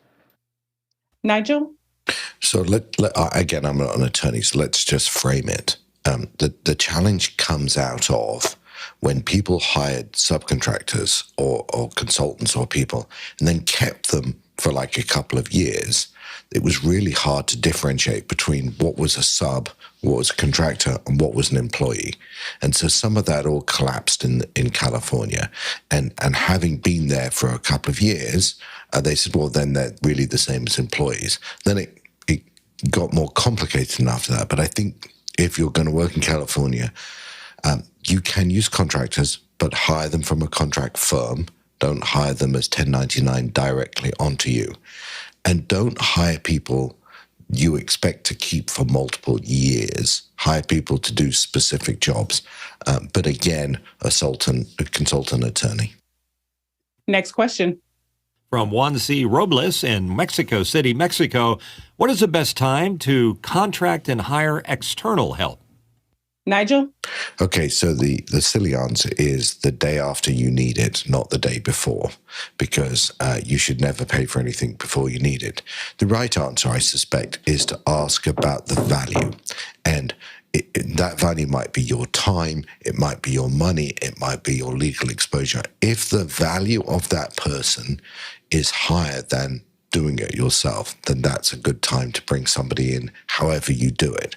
If, however, the cost of that person is greater than the time it would take you to do yourself, and Jason's example of doing a trademark, for instance, no point paying $500 an hour for an attorney if you can do that for less money. So think about the value and when it switches to costing you more. And this is where, as Mitchell said, and as we discussed a little bit earlier, of the business plan and having that in place where you can think through those milestones and those benchmarks that you hit, whether it be a financial aspect of it or whether it be a capacity. So when we have X number of jobs in the pipeline or said types of clients, we will need XYZ. I remember last year having a project with an agency in DC, and the capacity, we didn't have all the capacity. So we had to then, in order to make sure that we didn't drop any of the balls, then it was, okay, a project manager. So now we have a blueprint for when we take on this type of client that already having that in the pipeline or a Rolodex of certain kinds of jobs to help you through. So again, that's where the business plan, and even if it's not the full business plan, if you are planning quarterly and just looking out at the next 12 weeks, 90 days and what you need, that will save you so much heartache. And plussing one on what Nigel shared of, having someone, what is your time worth? Are you more valuable to your business by going out and meetings and having calls and building relationships, and what it would cost to pay someone to do the editing while you're doing that so you can keep your pipeline full? Those are the things that you want to think through as you go through that process. Next question. From John Foltz in Selinsgrove, Pennsylvania. John has a tip. When you first start, consult with a good accountant and a good lawyer to get your system set up. And I would add that is also just the SBA. Again, this is for US based, but the SBA, the Small Business Administration, they have a huge volunteer staff. So those are ex-CEOs, ex-accountants. So if it is something that could be cost prohibitive for you to go into those organizations, because they're designed to help businesses scale. And because when a business does well, that enables them to then hire, and it goes back into this whole economic development pipeline. So there are resources out there to help you. And yes, having systems, and something that's actually increased in what I've noticed in COVID are things like business managers. So if you have budget for someone who can come in and help setting up those systems, and even if it's on a project basis or to get you to that next milestone, that is invaluable to your bottom line. Next question. Douglas Carmichael asking, we talk about complying with Safety Regulation X, but how do you build a culture of safety within your business? Oh, that is safety. And I'm glad that you raised your hand, Guy, because I'm like, yeah, you just shared about that. Go ahead, Guy. Yeah, I'm not the one who built this. It was from a gentleman that came from another retailer. The thing that I see them doing, though, is they have these meetings and we pay for a lunch. So they all get together and they chat about things that they've seen. And then they develop an action plan as to what items to hit first. So one would be, we had some boxes that kept getting pushed over the walkway. So they bought this special tape. It's probably from Uline or somewhere. And they marked off walkways. So there's clear walkways. And it's just something simple, but not having a tripod leg sticking out over that line, can make a difference when somebody's trying to push a cart through there and all of a sudden they hit that tripod and, something goes down.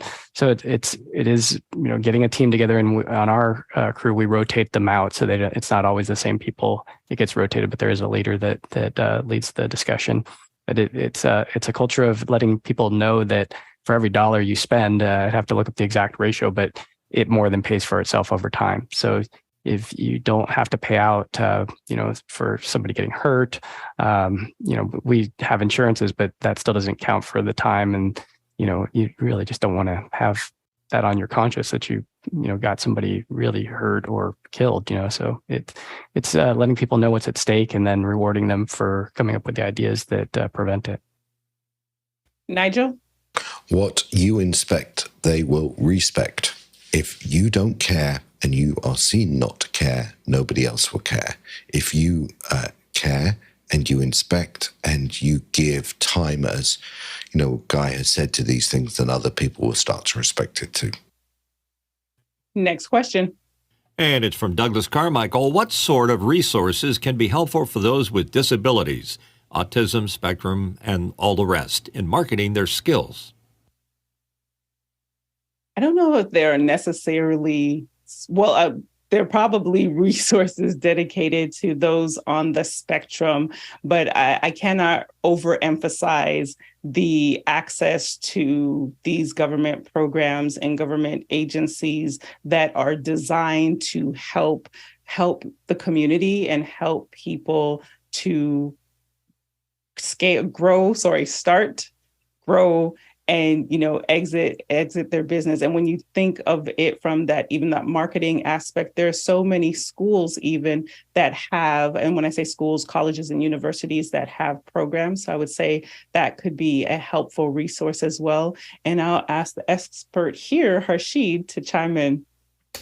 Sure. So, where I would begin, let's say in my world of vision impairment, state agencies usually are a great place. So, out here in Florida, we have Division of Blind Services that serves the whole state, and each county has its own office, perhaps, or each region. So, Orlando might have its little region that serves 3 counties. Then we have an office here in Daytona. There's another one up in Jacksonville, an hour away from here. But to give that example is you might not know what resources they might offer to you, and that might just get you started. If it's education, then you would go through an education path. The other pathway is vocational rehab, and with vocational rehab, you have other state agency or other funding, so that's totally a separate program that is able to either help you get employed for what have you, whatever purposes that you might need. And the other resources that I would say that states can offer in many different aspects out here, at least for United States and potentially Canada, is you get to pick kind of your level of, if you want education. So if you're trying to get through master's courses and stuff, you could still go ahead and have a state agency help you along with that and potentially pay for that degree. So, you do have opportunity to educate yourself, but then in the sense of marketing, I still feel that we have a little disconnect at times in between, because we might have the skill set, but how do you portray to somebody to say, hey, well, I have a little bit of idea what a microphone is and the interface is and the camera, and I can make your picture look better than, picture number B, which might be their picture that might not be as great. So it's self-marketing, I think, that really can be a big help for everybody. And then, just to kind of wrap it all up, is it's any person that has any kind of ability or disability is just one and the same as anybody else. We all want breakfast, lunch, dinner, because we get hungry and that we should feed our bodies. So, we all kind of go through the same processes. We need sleep, we need to put in work, and we should just kind of think in that realm. And if we could feed to that purpose, then, life's good. And just pulling in, thank you, Laura, for sharing below. So Job Accommodation Network. So if you go to askjan.org, there should be some resources to help on your journey there.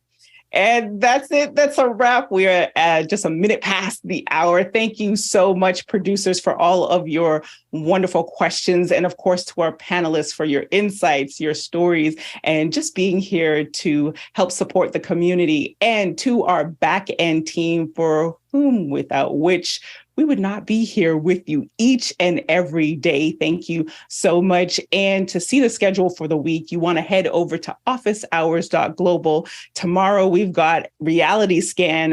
It's a 3D scanning app. So we're going to look into that. And then on Wednesday, phase and polarity. Are your wires getting crossed? So we'll talk all things wires on Wednesday. So again, head over to officehours.global, and we'll see everyone in after hours. Have a good one.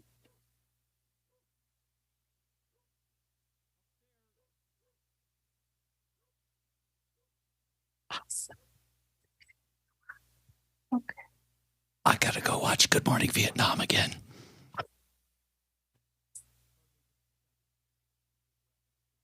And now everyone, I wish we could do some kind of to see who's inspired to start a business now as a result of this conversation.